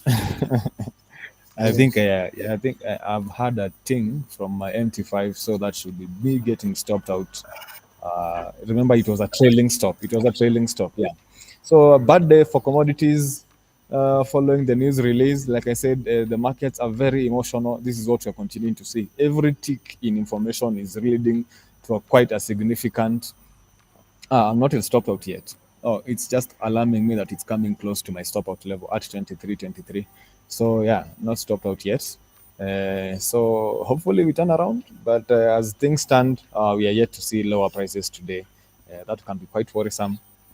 But being here for a couple of years, this is something you're used to, right? So yeah, no intraday trades for me. I did not take the sales today because I was not willing to take trades before news come out. Faust talked to us about how he handles his news. I handled mine in a different way because although I am mechanical in my trading, I am on the lookout for red folders or big impact news for that matter, and I keep off the market right before the news come on. So I'm not willing. I was not willing. I did not find a trade today. Funny enough, a setup on gold. Therefore, I've not taken a trade today. And this is the kind of thing that I am not willing to get myself exposed to. This kind of impulse, price movements just before high impact news. And with the current market as it is, very emotional, reacting to every bit of information, I did not want to take a trade anywhere today. And luckily enough, I did not find a setup during intraday, not yet at the moment, but I'm continuing to watch that support level even as gold shows us more red on the day. Don't know what you have on your side, Walter. Nothing much. Actually, today is a very weird day because the market has been reversing since yesterday. So nothing much to smile about, but my positions are green, so that's something to smile about. And if you can see on my end, I'm even watching other markets, including into into it. So into is a I think is a parent company of QuickBooks, if you know QuickBooks. And earlier on we had looked at how market we expect market to play around, and we expect price to be going up and eventually breaking that counter trend line on the higher time frame, on the weekly time frame. And after testing that support area, we mapped out, we can see price moving up and up throughout this week. Unlike whatever it does, it is not even listening to the market, it's not playing to the market tunes, and it is just going. So with a barrier, it is expected to test this gap down, which happened, I think, earnings.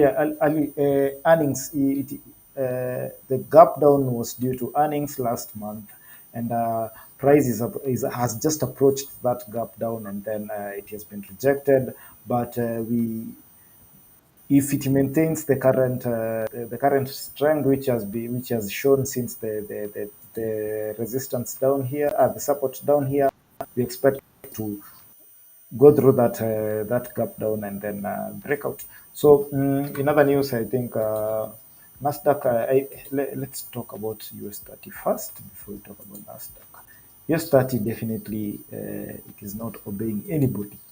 If the others decide to go down or range or do anything, US 30 is very bullish, and we can see it going on, and it is still approaching the support area. So red candles on the Nasdaq and the S&P means green candles this other side. So anyway, that's typical US 30. But no setups yet. We can't see any setup. But what we've just seen price in the last 2 days. Price went through this minor support and resistance, and now it is comfortably trading above it, and looking to print a high, another high above yesterday's high. So we just watch that, and then going inside, maybe we might see anything consolidation. This on the 4-hour chart. Nothing much to smile about there. Going downwards, nothing. We can just see a consolidation, but if price does not go down, at least to give us another uh, another pullback, so that we can break out much stronger. We won't do anything for that chart. So it's something to watch. We can possibly take an entry if we get another. What I mean, let me show you what I mean.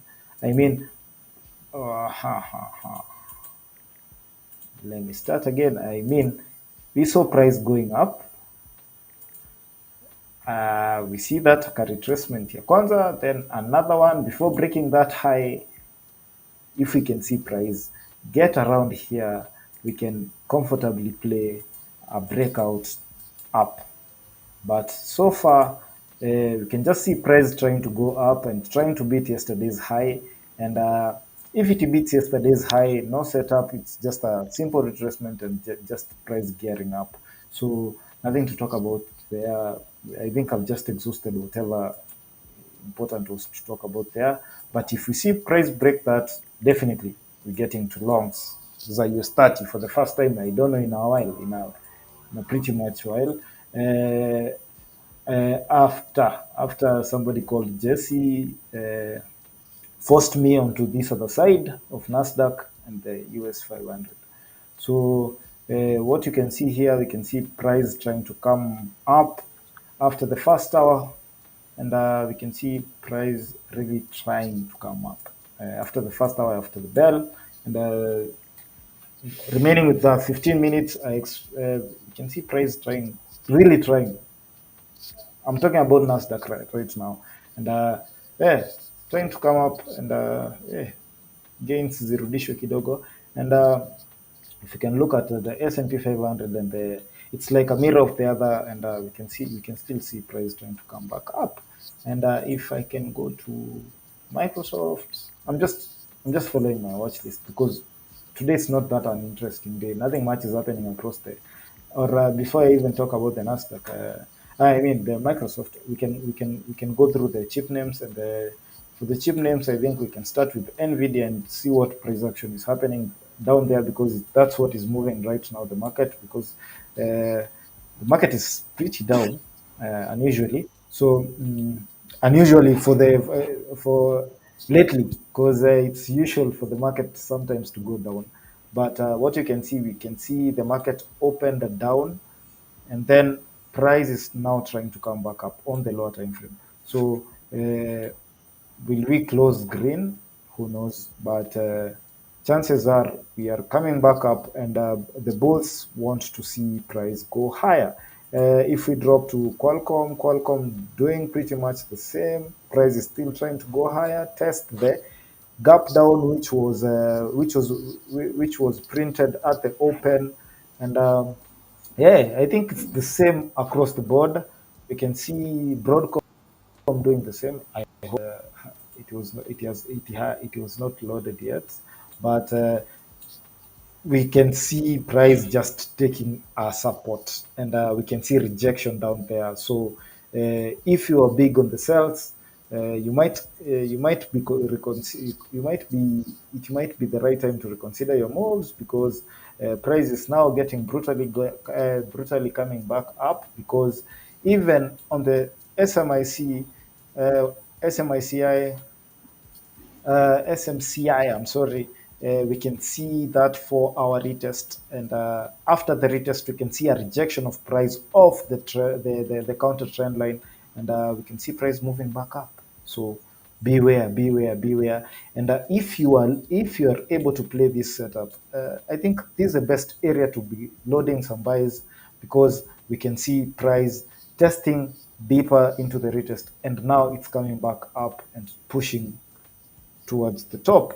Now we come to TSM. TSM has been the strongest stock today among the chip names, and as you can see, nothing much has happened, and it doesn't have any gap down unlike the rest. And yeah, they're pushing up, and just like the Taiwan gang is really doing good right now. Being in the center of the war between US and China, Taiwan has a lot of intrinsic value, and yeah, this is a very good company to own, actually, not to trade. So I don't know why I'm using quotes from Jim Cramer, but God, God, God. We see you in Jim Cramer. We see you in Jim Cramer. I've just said it's a stock to own, not to trade. You know, that's his motto. But I know. uh, straight to the point, straight to the point. It is what it is. It is a good stock to own. If you can trade it because I can trade it, and if I get a chance. So I think I've just gone through the chip names and chips looking to come back up. And if the chips are coming back up, it means the Nasdaq is coming back up. And going to watch, I think. Let me see what the banking stocks are doing. And I've not looked at AMD. AMD is not down as such for the chip names, and I don't know why AMD is at a different place than the others. What is happening on my end? What is happening? Some delay in the loading. This is unlike what my bandwidth is okay. My internet bandwidth have a problem. Uh-huh. Just a moment. Just wait. Kidogo tu. Okay, as This you as you normal as as you happens. go on, gold was up 1% yesterday. So today we are down 1% again. Again, this is the kind of thing that I'm talking about in the markets this week. Very, very high emotions raging in all over, whether to the buy side or to the sell side. The market, as I said, is in a state of, nobody wants to go fast. Nobody wants to go all in Would you being mind the first. showing your screen before mine I comes think back? it's already shared. Can We'll just switch it on. I think it's already shared. Oh yeah, it's on. So this yeah, will this is go. what I'm talking about. Gold is, yeah, commodities markets and all that. We're in a kind of uh, a phase where we are very undecided. This is why we've been holding out this range for the longest time, because everyone is so uncertain of what the future holds. We don't know how the data is coming out, given that the central bank or the Fed is reliant on the data. So it's a mixed compound of news coming in. We have seen green candles propagated by news as jobs came out in fairly good numbers relatively. Again, just this week, again we saw that yesterday we saw that bounce again in gold following the breakout of 2335. So again, the market is sort of going about its ways, not really deciding on what they want to do. And this is the kind of play that you can expect of a market which does not have a conclusive answer to whether to buy the rumor on rate cuts or not, because again the Fed is proving to be hard to read. Jerome Powell is a lawyer, maybe that contributes to that. But the Fed is proving very hard to read because data is coming out mixed. Just today we have seen data favoring the dollar. Yesterday we saw data favoring, the previous day we saw data not favoring the dollar and all that. So again, it's a kind of wait and see scenario. Like I put it out as we started this stream, it's a kind of wait and see, and all these games being played out. People are, I think, for the guys who play the intraday trades, they're the guys winning at this point. For those guys who want to take maybe a swing position on gold or silver, or commodities and other related pairs to the dollar. I guess right now it's not a very good time for the swing traders because the intraday traders are the ones winning the market because of all the emotions piling up in the market. But that aside, this kind of consolidation can be positive in that if we can sustain key levels, like key levels I said was 2300, and right now we are trying to defend and kind of failing to do so, but the defense is still up. The walls are still in and around that 2333 area that we kind of pointed out. Yesterday we broke out of it. Right now we've made all that back. So for the intraday traders, I guess it's a winning spree. Unfortunately for me, I like to play both, intraday and swing positions. But right now, today I didn't have one. Yesterday we played it out with you here. We played the long game yesterday. Closed our intraday position. Right now, we're kind of defending that 2333, 2332 level, and convincingly doing so, even after a kind of a huge sell-off that we have seen on the lower time frames, that is 30-minute and the 15-minute. We're still holding strong above it. It is an indication that maybe the selling pressure is kind of fading out. But again, all you can do is read candles and wait for price to do what price does best. So the Russell again trying to bounce up, and I can imagine also the Nasdaq not quite playing out with the reversal, if I'm not wrong, as cheap names continue tanking on the day. Remember that Nvidia is at a point it was around 4.4% down. So that retracement of the Nasdaq has been quickly wiped out, and we can see that the market is trying to make its way back down. So if you are closing below that 19,706 level, if you close below it, then I am thinking that this market is headed downwards today for an intraday trade. So if you're one of those guys who target an intraday position on the Nasdaq, it can be quite fulfilling if you wait for this 30-minute candle to close first. And if you close below, this is what I'm talking about. If you close below this level right here, let me just zoom in for you to see that.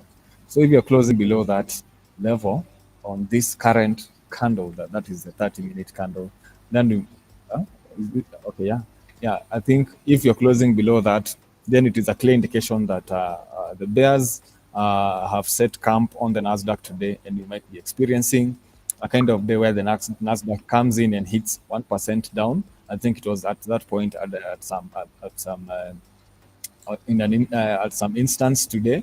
So again, as evidently in the market in the last, as we close the last 5 minutes, the market wants to push down, given that cheap names are quite heavy. I think we talked about it yesterday, that cheap names are carrying this market on their back. And if they're falling, then you can expect the market is also tumbling down, and tumbling down good. So at the moment, we are holding that level that we just marked out, which was a kind of a support turned resistance right now, kind of creating a top wick.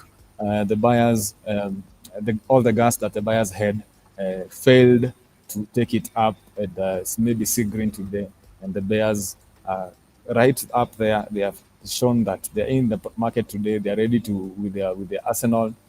They're ready to break down any barriers that the buyers have working for them. So again, we're just waiting for the close. I might try an intraday trade today to see if we can close off, if we can come and fill this week that we had formed during market open. If we can at least close below here, then I'm looking for a small intraday trade to take me to come and fill this week that we have seen formed on the Nasdaq. It can be quite challenging because this can be regarded by some as a rejection week. But same way, the current candle rejection, the current candle formation can also be termed as a rejection of the top. So it gives a 50-50 kind of chance that we might be coming either to fill this candle or maybe fill this other candle that we have formed on the current candle. But as things look on my end, if you're closing above this level that we had formed here, then it's a good indication technically for me that if you're closing below it, then the momentum is with the sellers, and you can expect that we will be coming down to fill out this candle. We have about 4 minutes to that, so maybe take a minute, contemplate on it, analyze it, see, read it from your own perspective, because I've just given you my peace of mind of what I'm looking at on the Nasdaq. And it's always good to carry out your due diligence. Don't just follow someone because they said something, because that is what can be quite disastrous for you, because you need to cultivate your own view of the markets, and that is what will sustain you in this market. If Fauz is still here, is Fauz still here? Maybe he can tell us. Yeah, just looking at currently. Wewe umemalizana na mambo ya gold, utaki mambo ya gold tena. Bado naangalia like sikuwa nimefuata analysis yangu, but let me share the screen. Okay. I show you what I mean. Okay. Let me do that for you. Yeah. So like before the session, I had placed like a line over here, and then like you saw something like a target. This was my target for my swings. I bought gold over here at 2300, and this was my target because there was an FVG, fair value gap, over here, and it has been cleared. So the mistake that I've made today, I wasn't observant. So hadi ukiangalia, if you look at the 4 hour time frame, kuna hii choch and there's this OB. I was expecting it for it to at least to tap here to form a liquidity, and then we enter sales. I wasn't expecting a quick reversal. And you can, as you can see on the indicator, it's indicating that this is at the equilibrium price. So the mistake I've done today ni kuingia hizo buys, because if you come even to the 30 minutes time frame, there was a reversal. There was an indicator for a reversal. 30 minutes, there was a church. I didn't pay attention to it because I was in the 15 minutes time frame.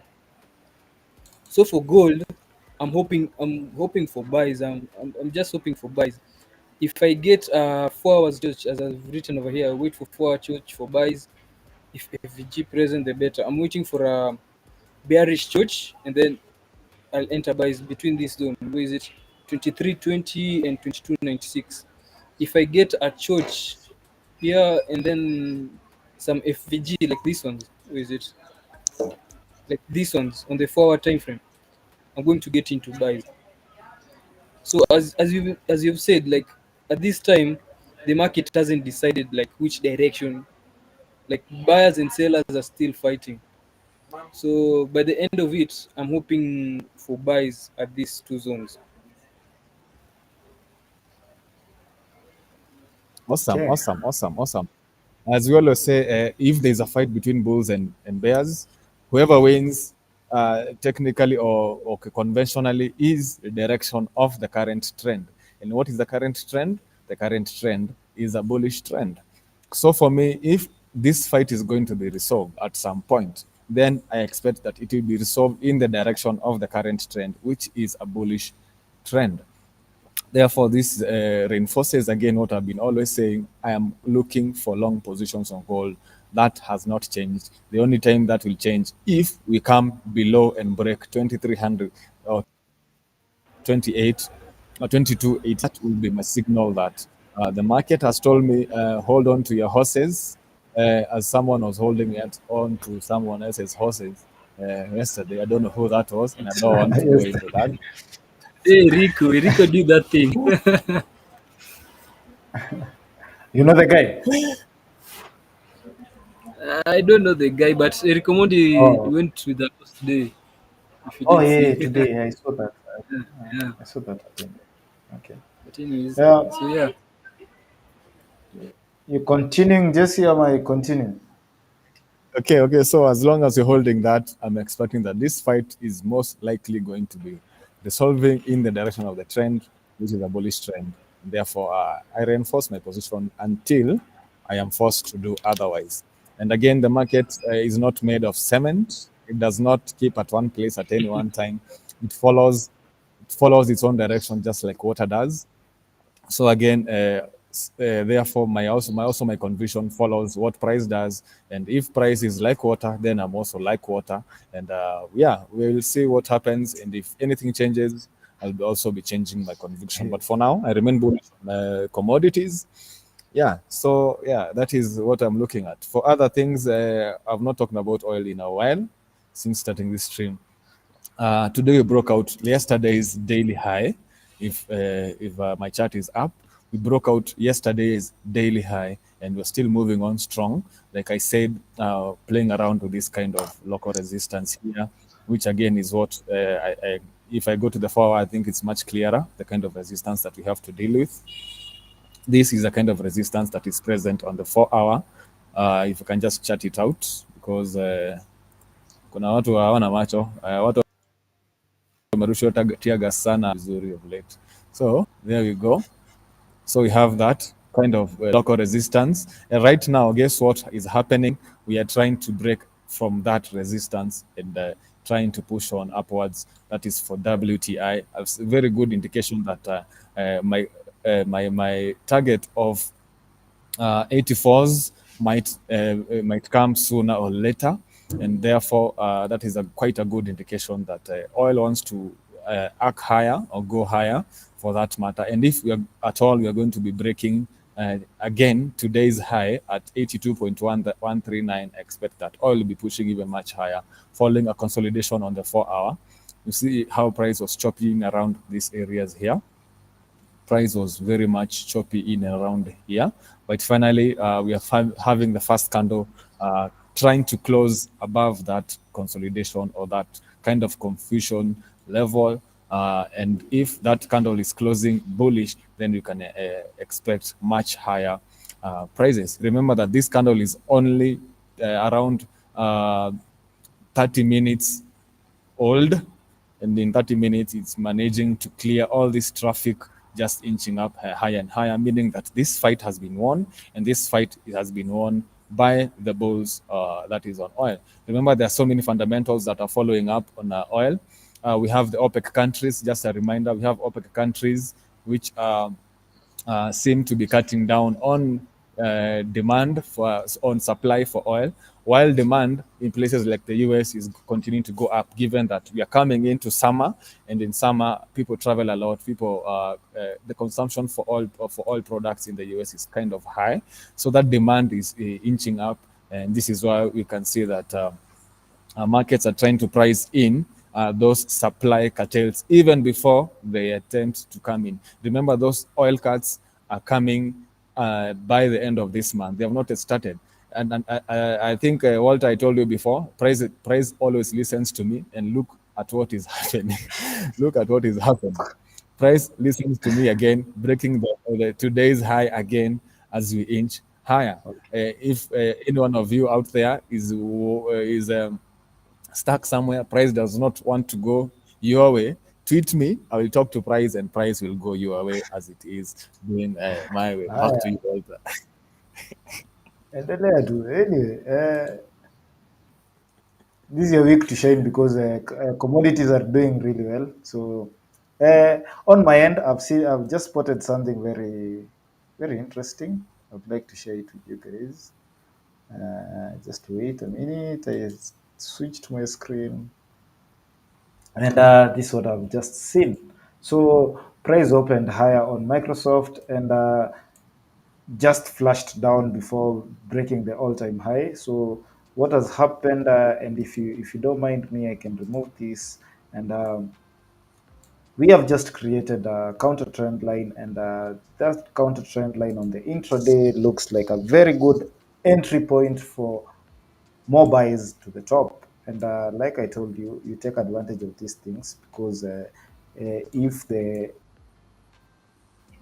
uh, we have a confirmation larger time frame setup, it means that when we break this counter trend line, this is a much higher probability setup. So like I'll do the same. I'll do what I do. I'll estimate my opportunity, and wait for price to break this counter trend line. Place a buy, and this is the kind of buy I'm looking at. Above this high of the day, I'll make a trade there, and first estimate with the object. Let me do this.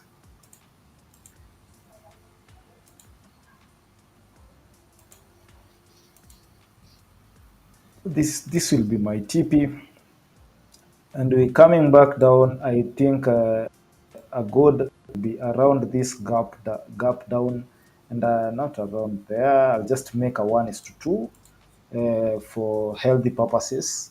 For health purposes, I'm sorry. So if I go back and I remember well, price on the higher time frame for the set about was to go to the 470s.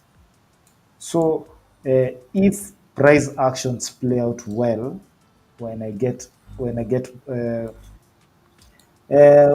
when my trade gets triggered and price starts moving towards the direction, I might I might do this, go to 470s area, and That is a cool 1:5 trade. So not yet. So I'll just take it from here. Then when price starts playing ball, I think that's when I'll capitalize on that opportunity. But that's a very good entry, because we say in consolidations give birth to opportunities. So that's something to watch, and I'm very interested to see how that will play out. And because I did not book my anything, just just allow me to do this. Mtaniruhusu tu.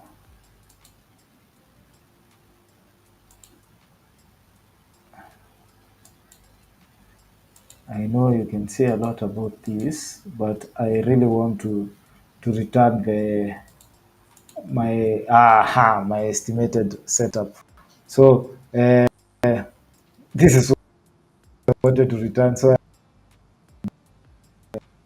I'm getting it again. So uh, what I'll just do, I'll just go back to the 15 minutes time frame, and then manually include here the counter trend line. Hey, kunaenda aje? And then wait.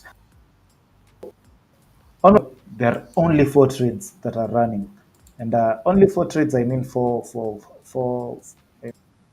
four equities, and I'm in on Adobe, I'm in on Microsoft, but I want to get another position in, so that will make me 2 positions in Microsoft.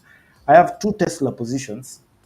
It qualifies as one, but I can't remember I think the average is around 178.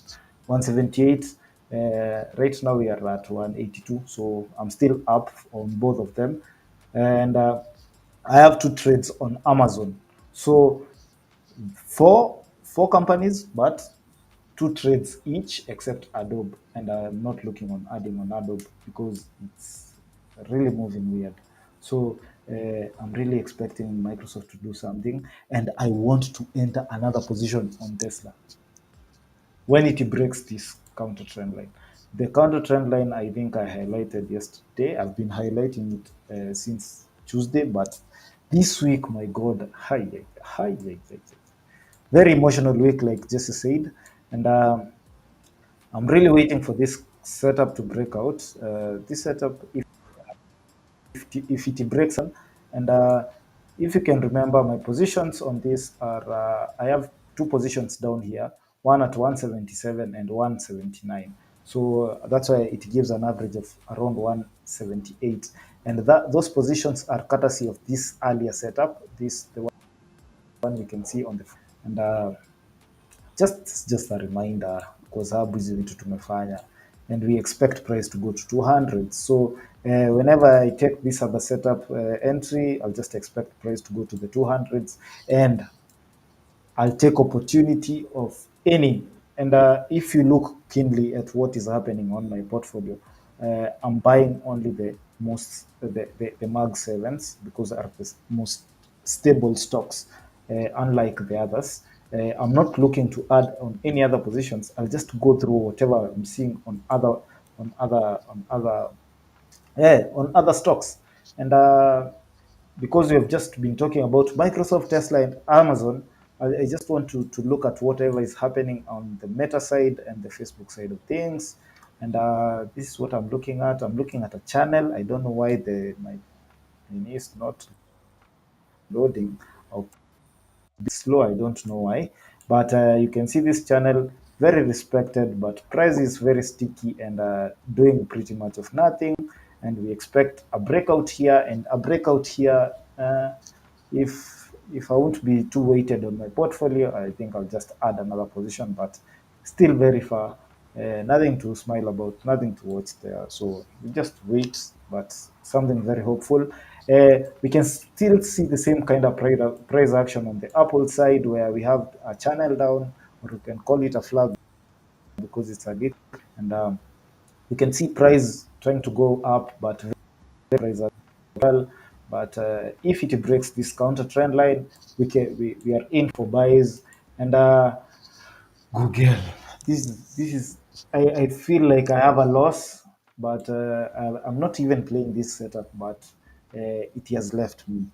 And if you have been left by a bus before, or by a plane, or by a train, you know the feeling. So uh, I had placed this pending order. I went back on my empty fort, try and look for it, and I was not filled. It's not there. So what is up? If you can remember, we placed this with you guys, I think just the other day, and even Jesse remembers that. So it has just left me, but the target is 180s. If it goes there, well and good. If it doesn't, well and good, Bado. But you can see the setup. You can see a very pretty breakout at the open of the market today. So something it's very exciting actually. So in other news, I don't want to go about the Nvidia side of things, because we've just been pretty talking about that all day, and I can see Netflix green, and it will be a shame if we don't talk about Netflix. And I can see a setup, but I don't think I'll be taking this setup. Why? Because a wiki setup on Netflix is a red flag because of how volume plays around. So this is the setup I'm talking about. Going to the 15 minutes, we can see a continuation of setup, and can you see it? Don't know if you guys can see it, but here's a counter trend line, and we can see price trying to push back up, and expect it either to push back up from there, but either to push this is the setup, and this is how price action is behaving, and down here we pivot from either this area or lower. So we can see can expect to see price expanding to those upwards after having a breakout. So that's a trend. That's the trend line to watch on Netflix. And then what else? What else? What else? I think you can see some pretty much action, and we can see Palantir down 5% today, and that's a serious down. It's serious. Actually, it's serious, and I want to show you something I do when I happen to get in a trade, and uh, instead of taking partials or anything, without even talking about partials, but if you can see the setup, this is a triangle, and Jess is trying to interrupt me, and I'm back on. I hope you guys can see, and this is how I'm looking, and this is how I'm looking, and this, and we expect price to rise after the breakout. We expected price to go to 28, and going to 28, you take that entry here, and go towards let's say there. Be kind enough to have a, let's say 1 is to 2.4, or 1 is to 2.5. So what I do, I take my median opportunity, and my median is around there. So if price gets to here,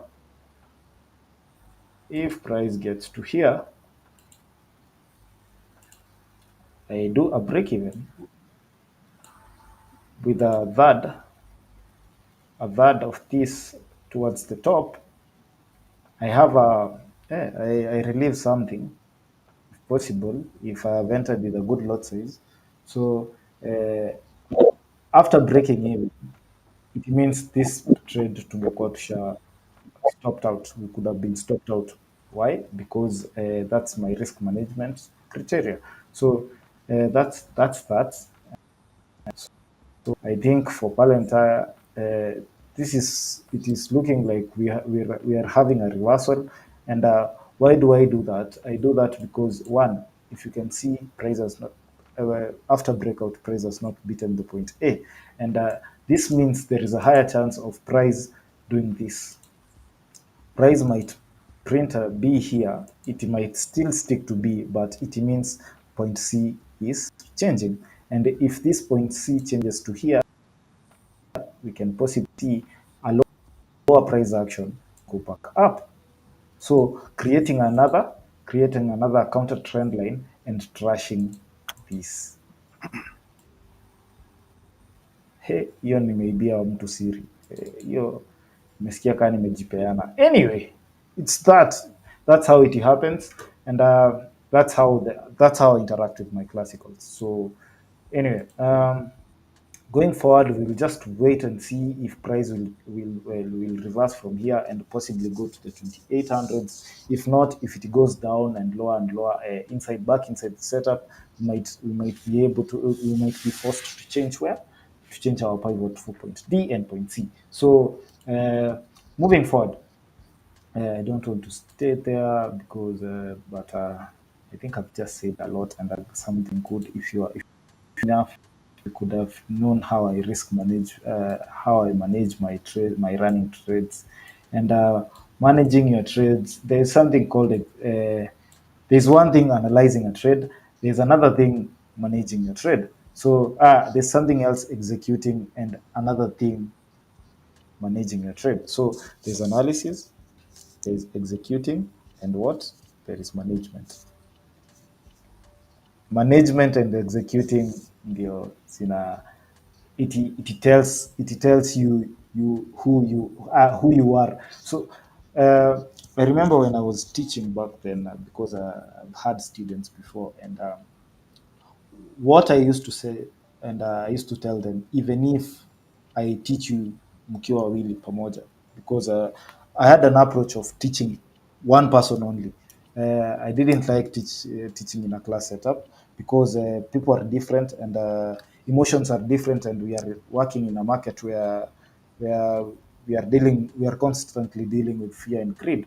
So I was telling them, if you get taught together, or if you are learning together, and we get taught the same setups, and what happens, even if you are given the same account of $1,000 or $10,000, at the end of the month we will have very different trades, even if we were using the same, even if you are trading the same asset or the same commodity. So that explains that we can have the same analysis, but how we decide to execute them, how we decide to close our trades, how we decide to take profits and losses, it's very different. So that's why I've just showed you how I do it on my end. So I want to talk about Mara. Mara is the same as Coinbase, because this is a crypto stock, and being a crypto stock, this is how it looks. I don't think we've been talking about Mara previously, but it's a very wiki chart. I love wiki charts. So this is how it looks, and from the higher time frame, and we can see from the higher time frame, we can see price going down, finding support, then coming back up, and we are in a range. And this range, after support, price is really having a hard time going back to the top. So nothing to see about on Mara, and I can't trade in such price action. So no for me. We can go back up, and I want to call Nani here, somebody called Jesse. But before that, we can just see how good Tesla is doing right now, because he has already printed a 1 point something, and I am very proud of that. And we can possibly see a HOD, a high of the day, and yeah. Jesse, are you here? Yeah, I am. Jeff? Okay, you can take over kindly. Okay.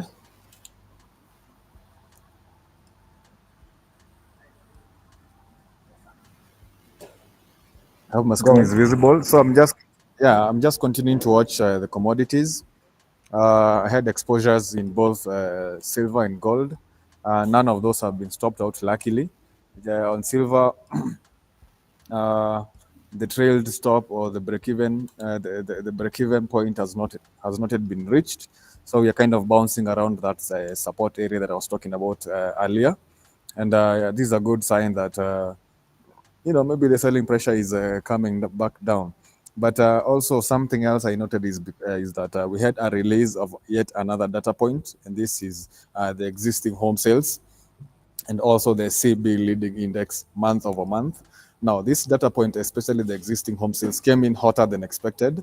The expected value was around 4.08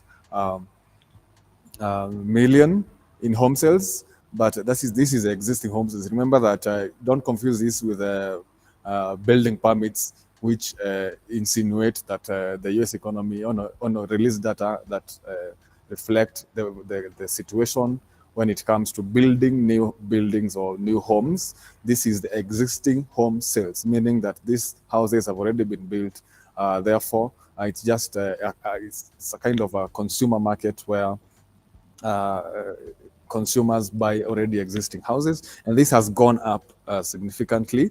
The expected value was, as I said, 4.01 million, but we got a figure of 4.11 million in existing home sales. So maybe that was good for the dollar, because an actual value for existing home sales is always good for the currency, which is in this case the dollar. On the other hand, CB leading index month over month came out, slightly more than expected, which is a negative figure of 0.5%. A more negative figure. Don't confuse this. So the expected value was negative 0.4%, and we got a 0.5% negative print on the day. So something else came out: natural gas storage inventories. This is, again, we looked at this last week. This is actually reflects the change in the number of cubic feet of natural gas held in underground storage during the past week. As always, this is information factory. If you don't use it, kindly go to Forex Factory and see for yourself. So an actual figure is, if the actual figure is less than forecast, it is always good for the currency. So in this case, the expected value for, in short, this just tells you how much in natural gas cases does the US have in storage. So they were expecting a figure of 69 billion. This is, I think, barrels. Do they measure? No, I think it's not liquid. So I think they measure it in cubic feet. So it was expected that they're going to have 69 billion cubic feet in natural gas storage, down from the previous reading of 74 billion cubic feet, but it came out at 71 billion cubic feet, which was more than expected. I don't know how that translates to nat gas. I don't trade nat gas, but our exposure in oil has continued to go up. Remember, nat gas is related to petroleum or oil products, for that matter. And it looks like the US are piling more, have more in their pile in terms of natural gas. Remember that also we said that petroleum products, or natural gas for that matter, will be in demand during the summer, the oncoming summer, as we close the quarter and move on to a new quarter. So during the summer, I think the consumers, the institutions are piling up on their inventories for both oil and natural gas. So expect demand to go up, and if supply is curtailed, like we talked about, the OPEC countries are planning to curtail their supply of of oil products. Therefore, basic demand and supply, if you have the economics in check, basic supply and demand says that if demand is higher than supply for any reason, then prices should be shooting up. And that is why we are kind of seeing oil prices go higher and higher on the day, and also for the week. Remember that we kind of want to close this week on a high for oil prices, which has been on a continuum for in the recent past. Yeah, so that is what I'm looking at. In terms of the dollar, again, strong on the day, very strong on the day, 0.18% on the day. That is for the dollar. Again, not much reading into that. That has not significantly affected the price of gold. Remember that you talked about how the price of gold is affected, and price of gold is affected by so many factors, including the current geopolitics that is going on in the Asian region. And second of all, it is a safe haven in terms of uncertainty, because right now the markets, we have seen the uncertainty in the markets. You see the ranging, the ranges that have been created on all sorts of markets. So that adds on to the uncertainty that continues to be felt within markets. And if investors are very uncertain of markets, then they kind of lean on gold and other commodities for the investment purposes, and that is some of the factors which affect gold. So again, gold is continuing on its, it's continuing a red day, although we have not yet broken that bottom that we had at 23.29, but we are still playing around the same area. So looks like let me just go to the lower time frames to see what is actually happening around there. Yeah, there was a loss of selling pressure on the 15 minutes. See this kind of rejection weeks that we are witnessing right now on gold. This kind of two consecutive rejection weeks, but the sellers have stamped their foot on the ground and said, look, you might be looking all bullish on gold, Jesse and company, but we, the sellers, are here to stay, and we show you exactly what you're made of. So this is, I think, for the second hour running, we are seeing red on gold, if I'm not wrong. Yeah, for the second hour running, we are seeing a very weak commodity at the moment. But my expectation of my read on this is that this might be very good discounted price levels for any bulls who are still out there hanging around. And if you're a bull out there, please, I know you're listening to me, please show your hand, show us what you got, and take this metal back up if you can. And yeah, Tesla at the moment looking quite strong on a day that the Nasdaq, is trying to find its sweets. The market, Nasdaq, remember, is down 0.3% on the day. But Tesla, I don't know where you found the strength today, but I know what is happening to Tesla. Yesterday, we were having a conversation with Walter, and before our conversation ended, I received a call from Elon, and he told me, "Hey, Jesse, I have heard you, and I am trying to do something, so don't worry." So I'm guessing he had me, and because he must do what my feelings want for his company. Therefore, I'm guessing that he told his people, Jesse is not happy. Please do Someone should something. come save us. What? Hey, mtu atusaidie. Hey, this So is very uncalled for. Wow. I was very unhappy yesterday, and I guess they listened to me. But on the same note, you remember yesterday we marked out this particular support level, which has been respected today. We talked about that 179. It's in white, if you can see it, the white line. We talked about 179.8 being a crucial support level. It goes back, if I can just zoom out on the higher time frame, it goes back a while.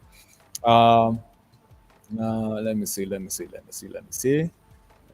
Internet is not behaving as I want. I'll call Esla for Starlink. Tell him Starlink has a problem somewhere so that he can do something about it. Yeah. So that support that support level that he talked about yesterday is still holding out. Remember, it was a retest of that bearish channel that was with us for a long time on this stock. Right now, this is the channel. You can see the channel moving downwards. If someone does not know what a channel is, this is the channel I'm talking about. It's between this upper trend line and this lower trend line. So that's broken down. We have moved away from the channel. Then we came up to this high of 191, came back down, retested it convincingly, then rejected that zone that was holding us back for the longest time. We mapped out this support, the white line, right here. If you can just zoom in for everyone to see, we marked out that support, and that support has held so far. Today we attempted to come and break it, but guess what? My white line stands, and following a conversation with the big man on the chair, and he's going to receive. And by the way, Elon, I've not received my remittance for your 56 billion. Please, I've not seen my account ringing. So please, I'm sure Actually, you're very busy. do you know Yes. it is not paid instantly? They agreed on a payment plan. I think for a 5 year. I think he'll be the first payment will be after 5 years. So hata peleka polepole hata haijafika bwana. So just wait. Okay, Elon. Seems your advisor here, your PA is telling me to keep be patient, and I'm going to obey. I have no count. As long as you pay me, please. As long as you pay me, because we had agreed that you're going to give me that extra 1 billion that looks very ugly on 56 billion. Maybe make it more attractive with 55 billion, and send that extra 1 billion my way. So anyway, Tesla holding out up around 0.62% on the day. Not bad for my portfolio, given that we had two trades on Tesla. Remember the first one we took when Tesla broke out. We took it out around 184 or so. I'll get the figures from MT5 later. And then when we came for the retest of the top trend line, we entered into another position. That one is in the green. I think we talked about it in detail yesterday. I gave the figures yesterday. But yeah, one is in green, one is in red. But yeah, looking quite strong. Tesla looking to reverse all this bearishness that we had seen during the year, and looking to go green, finish the year on a good note. Yeah, it's for Tesla. Other energy names which are related to oil, which is Exxon and Oxy, not doing quite. They are sitting on both sides of the fence. Number one, Exxon is green on the day, 0.47, 0.42% on the day, while Oxy, which is held by Walter's good friend. I don't know where they meet during their Fridays. If you meet with Oxy's shareholder later on today, Walter, please ask him what is wrong with the stock. Although we can see that it has been quite strong since it broke out, holding out the breakout and not looking to go lower than this, given that oil right now is inching up, and therefore we can expect that this stock might rally towards the obvious resistance point at 65.62. So that is it for Exxon. The big names, Meta down around a percentage, down on the day. Nasdaq still not giving up on the reds. The reds are still there, but although the bulls are trying to show their hand, the reds still hold the day. Looking elsewhere, the Euro USD. We talked about a bearish perspective on the Euro USD, especially when we came to this 107 level and then inched downwards. Right now, it's currently holding this level of 106,709, holding it. But to me, it looks kind of weak, and we might be breaking that level anytime soon. And guess what? If you're breaking, oh, this is what exactly Fauz talks about when he talks about a church. So this is a manual entry for me. He is a very manual judge. I'm not a lax algo, but I'll try to figure this out. You say that. Oh, let me just clear that and draw it afresh. Now you see this level of equal lows on the Euro USD. And Fauz, if you're here, you'll correct me if I'm wrong. This to me like Faust just dropped. looks to me Uh, excuse, okay. Faust just told me he has to drop off. Okay. So, okay, it was a pleasure having you here. So, that's all I can say. But I hope you guys have taken something. I've learned something from how Faust approaches the market, and we'll bring you the other two guys who are top three. So, okay, yeah, you can go on. Yeah, and just as a continuation of that, Fauz was here because he was top three in May's Traders competition. Remember, we have a monthly competition running each and every month, and the winner is bagging a cool $500. The second, number two, or the runners up, is getting a cool $300, and the third guy is getting $100 straight to your account. Therefore, you have no reason not to participate in this competition. Go to my handle, go to Walter's handle, go to at Top Traders Kenya. Look at the handle. You'll find the links over there. Sign up for the competition, and maybe you might be this month's winner. Right? That you had me right. Entries are still open. You can still get in right now. Take 20 lots on gold, and maybe you can be number one. Increase Oh, lot size. Not financial advice. It's always good to control the risk that you're living out there in the market. So, and by the way, disclaimer: some of the things I say on this stream, please take them with a bit of a pinch of salt. I have very dry humor, but this is exactly how I talk.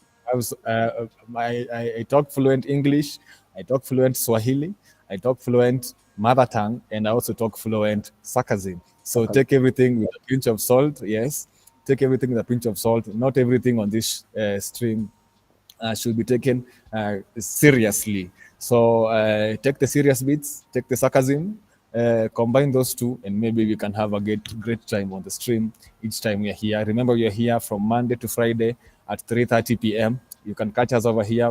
Be having more exciting guests. Today, Head Fauz, he was top 3 in our May competition. Again, hashtag TTKE is where you can find us. Just look at the stream. There's a ribbon running. Hapo chini, hapo chini, hapo chini. You find our handles there. Go follow us on Twitter or X for that matter. If you're Gen Z, this is the age of Gen Z. We know it as X. So go there, like, follow, repost, do all that kind of stuff that happens on X, and you'll be sure to get updated on everything that is going on with the competition, with our trades, with our perspectives on the market, and all that. So, like I was saying, back to the Euro USD. If the Euro USD is coming down to break this kind of equal lows that we have right here, then that bearish move will be momentous, and you can expect that the push will be even greater than we saw once the ECB or the Bank of England cut their rates earlier on last week. So expect a very big move on Euro SD once we're breaking these lows. Again, not financial advice. Go do your due diligence. But for me, I am looking at a very weak euro, even following what happened today in the morning, where we had some data releases on the euro, and that is the reports showing that the economic performance in the euro area was weaker than expected in June. Remember that the euro area uses the euro as a common currency.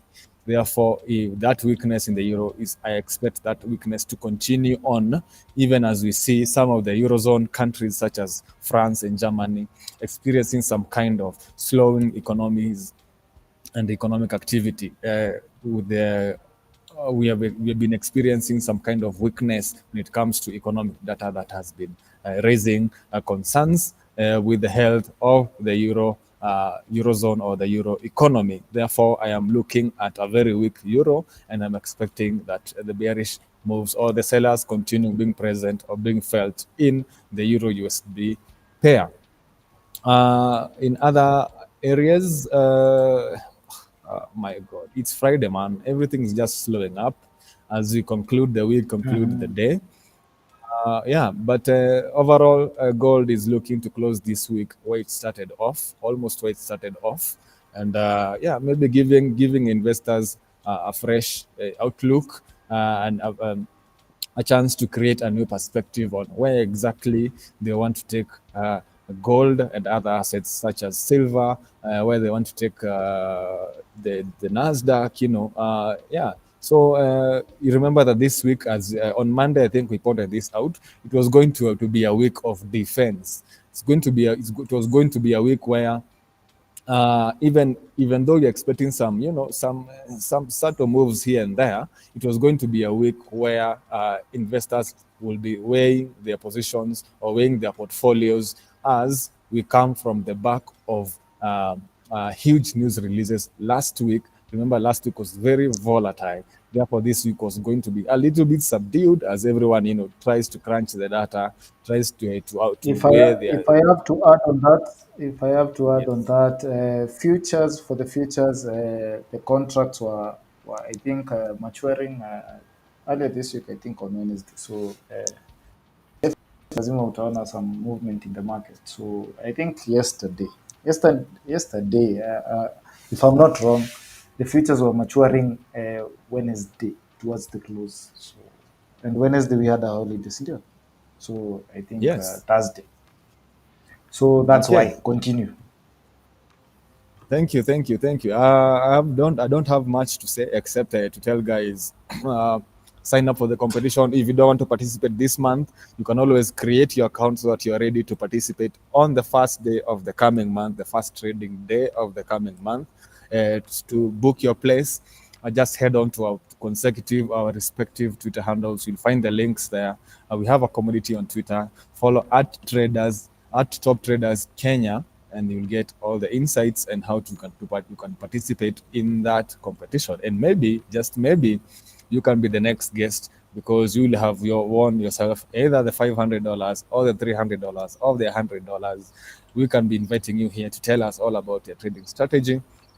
And yeah, we always welcoming to new guests. And by the way, if you want to participate, if you want to join us here for a live session, tell us what you got in your bag, show us how you trade. You're very much welcome. Just reach out to any of us, and we'll be sure to arrange how you can come on here and trade the markets with us. Tell us what you're looking at, and with the rest of the community. Remember, this is Top Traders Kenya, where you will always be getting the best of the traders in the 254. Back to Walter. Hey, boy, you're slowly becoming a presenter. Anyway, going on to my charts, I think I've added another trade on Microsoft. This is definitely a big quarter, but a very convincing one, because price is price is playing ball and moving towards my direction. And why not take another trade? So this is my entry at 448.27, and not advisable for everybody. If I was asked how to play out, how this should play out, I should be taking the entry after the breakout. But I've just decided to take it early, because I've just noticed that if I have pending orders, more than two pending orders, I get only one left, and the others are being dropped by, yes, you know who. So this goes to estimated to be TPing where here. This is a setup towards that counter trend line, and expected to be tipping at 547, 457s. But after I've put this here. This is my entry. This is how my entry looks like. Like this, it's a 1:2.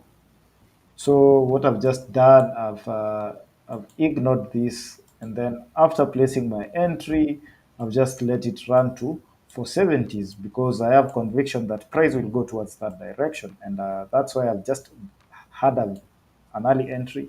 So not advisable. That's how I do my thing.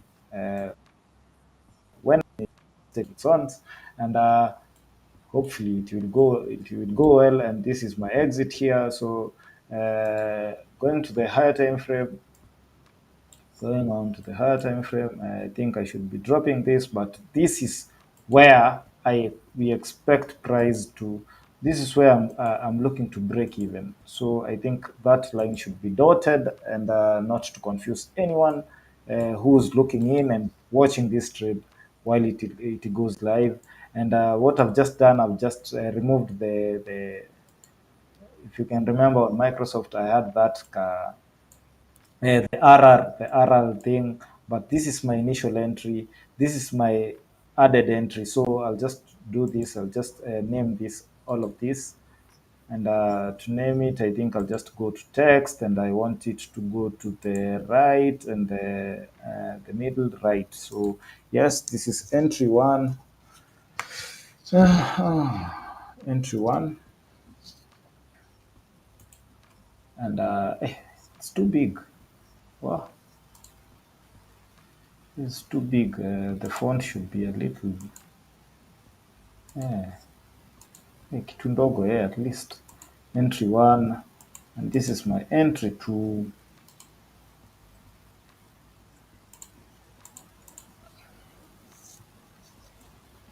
And because you're swinging this position, just waiting and see how price is manifesting, vile inaendelea So this is how it is. This we just wait and see. So on average, we are up there and out there. So on something we call Adobe, Adobe we are up, substantially up. And if you can remember our setup from yesterday, we had a position here, and courtesy of this counter trend line, which was not yet what was not moved by yesterday's close.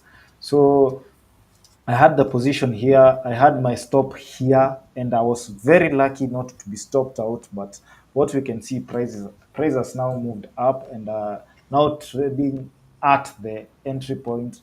So what we expect price to go much higher and break out of this the new setup which was set. And this is why one of the reasons I'm telling you guys I'm not looking to play this setup, and I'm just willing to watch this setup go on and on. I mean, not really the setup, but I don't look to have any additional trades on Adobe, because I have two of Microsoft, two of Tesla, two of Amazon, and I'm not looking to add any other more positions because the market right now it's looking ish, and this means I'm 1% in on Microsoft, 1% in on Tesla, 1% in on Amazon, because my position sizing is just zero point 0.5, zero point 0.5. So on Adobe, I just have zero point 0.5 and looking to see price racing higher. I don't know why it has just gone down, but still very healthy. I don't think there's anything to worry about. And if to go at anything, we can just look at how the overall market is doing, and we are at the Nasdaq. The Nasdaq is still trying to push up, and very good, trying to push up. And like I said earlier in the day, that what I want to see some sideways price action on Nasdaq. Why? Because I think this is a healthy. This is something. This is a very push back down. Why? Because if we don't have a good open interest where we expect to see. If we don't have a healthy open interest where we have both sellers and buyers in, we can't move price towards one direction. So it means if you're seeing this, we have had a lot of buyers without any sellers. So when it reaches here, you have that spinning top. It means that there are very many buyers and no sellers. So what happens? Somebody notices and starts selling off, and yeah, even the work member anyway. And that sell off, it's very healthy because it gives birth to a consolidation. And you know, when a consolidation starts happening, it means we might be pushing the price back up, and we might have a good spring to a price much higher than the previous high. So welcome the consolidation. Very excited to see price moving back up. Anyway, on to something else. I think we saw Meta, we saw Apple. Nothing much is happening on that front. And I think it's better if we can look at what Google is doing. Google was very aggressive earlier in the day, and I think it's on the way to its TP. And this was a very good intro. And there was no way to get on a formal trade because it there's nothing wrong like a formal trade. Hiyo kitu inaweza kufanyia vitu mbaya for intraday especially, because this article intraday trade, and it has not offered any other re-entry point. So we just let it be, go to that 180, and next time we'll be much prepared. And that's why this is the reason why I've taken an early entry is it Amazon? Oh no, on the Microsoft trade, because if I had left it as a pending order, and my top order, which I'm expecting it to close by, and which I'm expected to be booked. Is on Tesla. So if I decide, I'm sorry, um, I was just closing my pending order on Google, but because there's no way it is going back to 177s to be booked. So I can't be booked on that. So I'm only remaining with the 187.77 for Tesla, which I hope I get booked. I get filled in when Tesla is trying to break out of that of that setup we saw earlier. So what I'm looking at on this other end, I think we can. I don't want to. Banking stocks are falling. We can look at what Netflix that consolidation has given birth to when we are while we are away. And while you are away, very slow. What is happening today? Anyway, price is trying to push back up towards the counter trend line, and when it breaks, looks like a very healthy trade, and yeah, nothing much is happening. Shopify, I can see Robinhood is doing something. It's up 1% today, and being up 1% today means something. Let's go see what it is trying to say on the higher time frame. Nothing much is happening. It has been on a crazy sell-off. These are very weird. These are very weird. Uh, Evidently on a bullish run. Uh, what is happening right now? It's a mid cap and not doing perfectly well, and it's trying to come back up after this retracement, which is substantial, and yeah, nothing much is happening there. We can still go at on BlackRock. We had a setup waiting for it to break out, I think, on a higher time frame. Yes, you can see it. And we will be watching. We'll be watching. If we have a breakout, possibly next month, doesn't have to happen this month. Or if it comes earlier, maybe next week. Next week, if we have a break here, I think we can dip our toe because this one of the stable names I know, and siwezi ogopa kutrade such a name. Why? It's a large cap too, as you can see. The price is at 780s, so nothing to worry about there. We can look at Micron as we try and ignore the rest of the techies and the rest of the chip names, and what we can see price up and down, and just like the rest of the chip names, it's trying to come back up, and I don't know why it was not among them, and but it is trying to come back up, but still down 1.6, and it is really trying to come back up. So very funny. I thought TSM was the strongest chip name, but here is here is Intel. Intel has been performing. It is actually the worst of the tech names right now, and as you can see right now, uh, it is pretty up 1.3, but it opened lower kidogo, so still playing around, but it is not a strong name as we expect. Actually, it's very weak. You know, I told you it's the Nokia to the Samsung era, if you remember the mobile wars back then. So nothing much is happening. I think TSM has just turned green. We can see Nvidia trying to gain and cover. Actually, the chip names are just trying to cover ground and erase the previous red, which was accumulated Walter, from Walter, pre-market. So yeah, come Walter, again. I Yeah, beg sure. to I beg to left the chat because something just came up. Okay, can you just say your buys and then eh, Okay, everyone, thank Niambie. you for the week. This was episode 10. You've been here with us for the last 10 days, and hopefully you'll be here with us for the next 1 million days. So thank you always for joining us every 3:30. Thank you for sending your replies. Thank you for interacting on Twitter. You can also do that. We also have t-shirt giveaways. In fact, if you send me right now a chart of gold buying, I will send you a t-shirt right now. Hello. Wait, Anyway, wait. have a nice weekend. See you guys on Monday. Peace. So I'm left here all alone, and actually 3 minutes towards the close, so that was not misplaced for Jesse.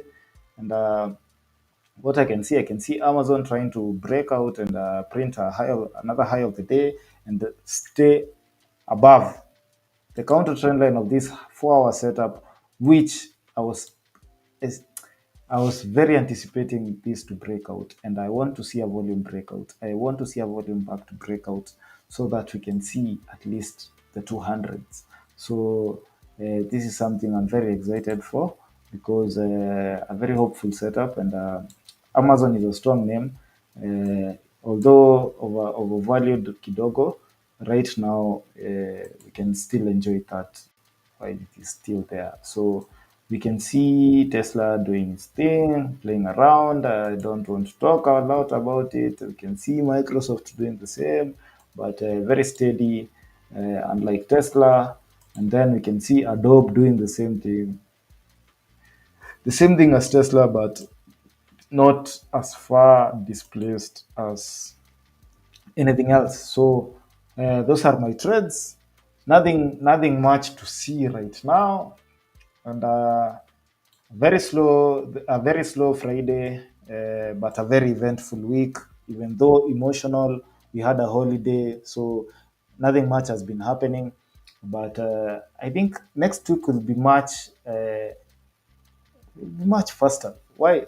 Because this week the highlight of the week I think was on Monday, because Monday markets moved, but the rest of the days nothing much happened. But I think we still flat, very flat for the week. But we booked something on LAM yesterday. Uh, Pretty much BE on the rest of the trades that I was taking, but. Yeah, I expect a much stronger close because I can see the chip names are really trying to come back up and cover the losses they had experienced in the previous hour. So I think we might see the Nasdaq turning green, hopefully, for the end of the day. So I want to thank you guys.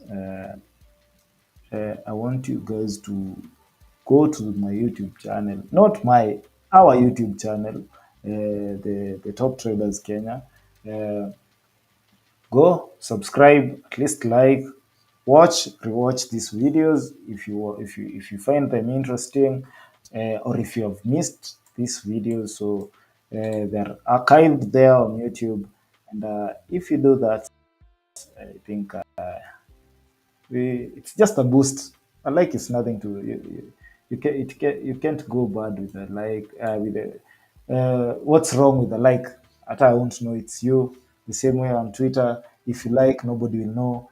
Anyway, it's just a boost and just a fuel. Like we are doing this and we are doing this for the greater for a good cause. So that's it. I'd like to end the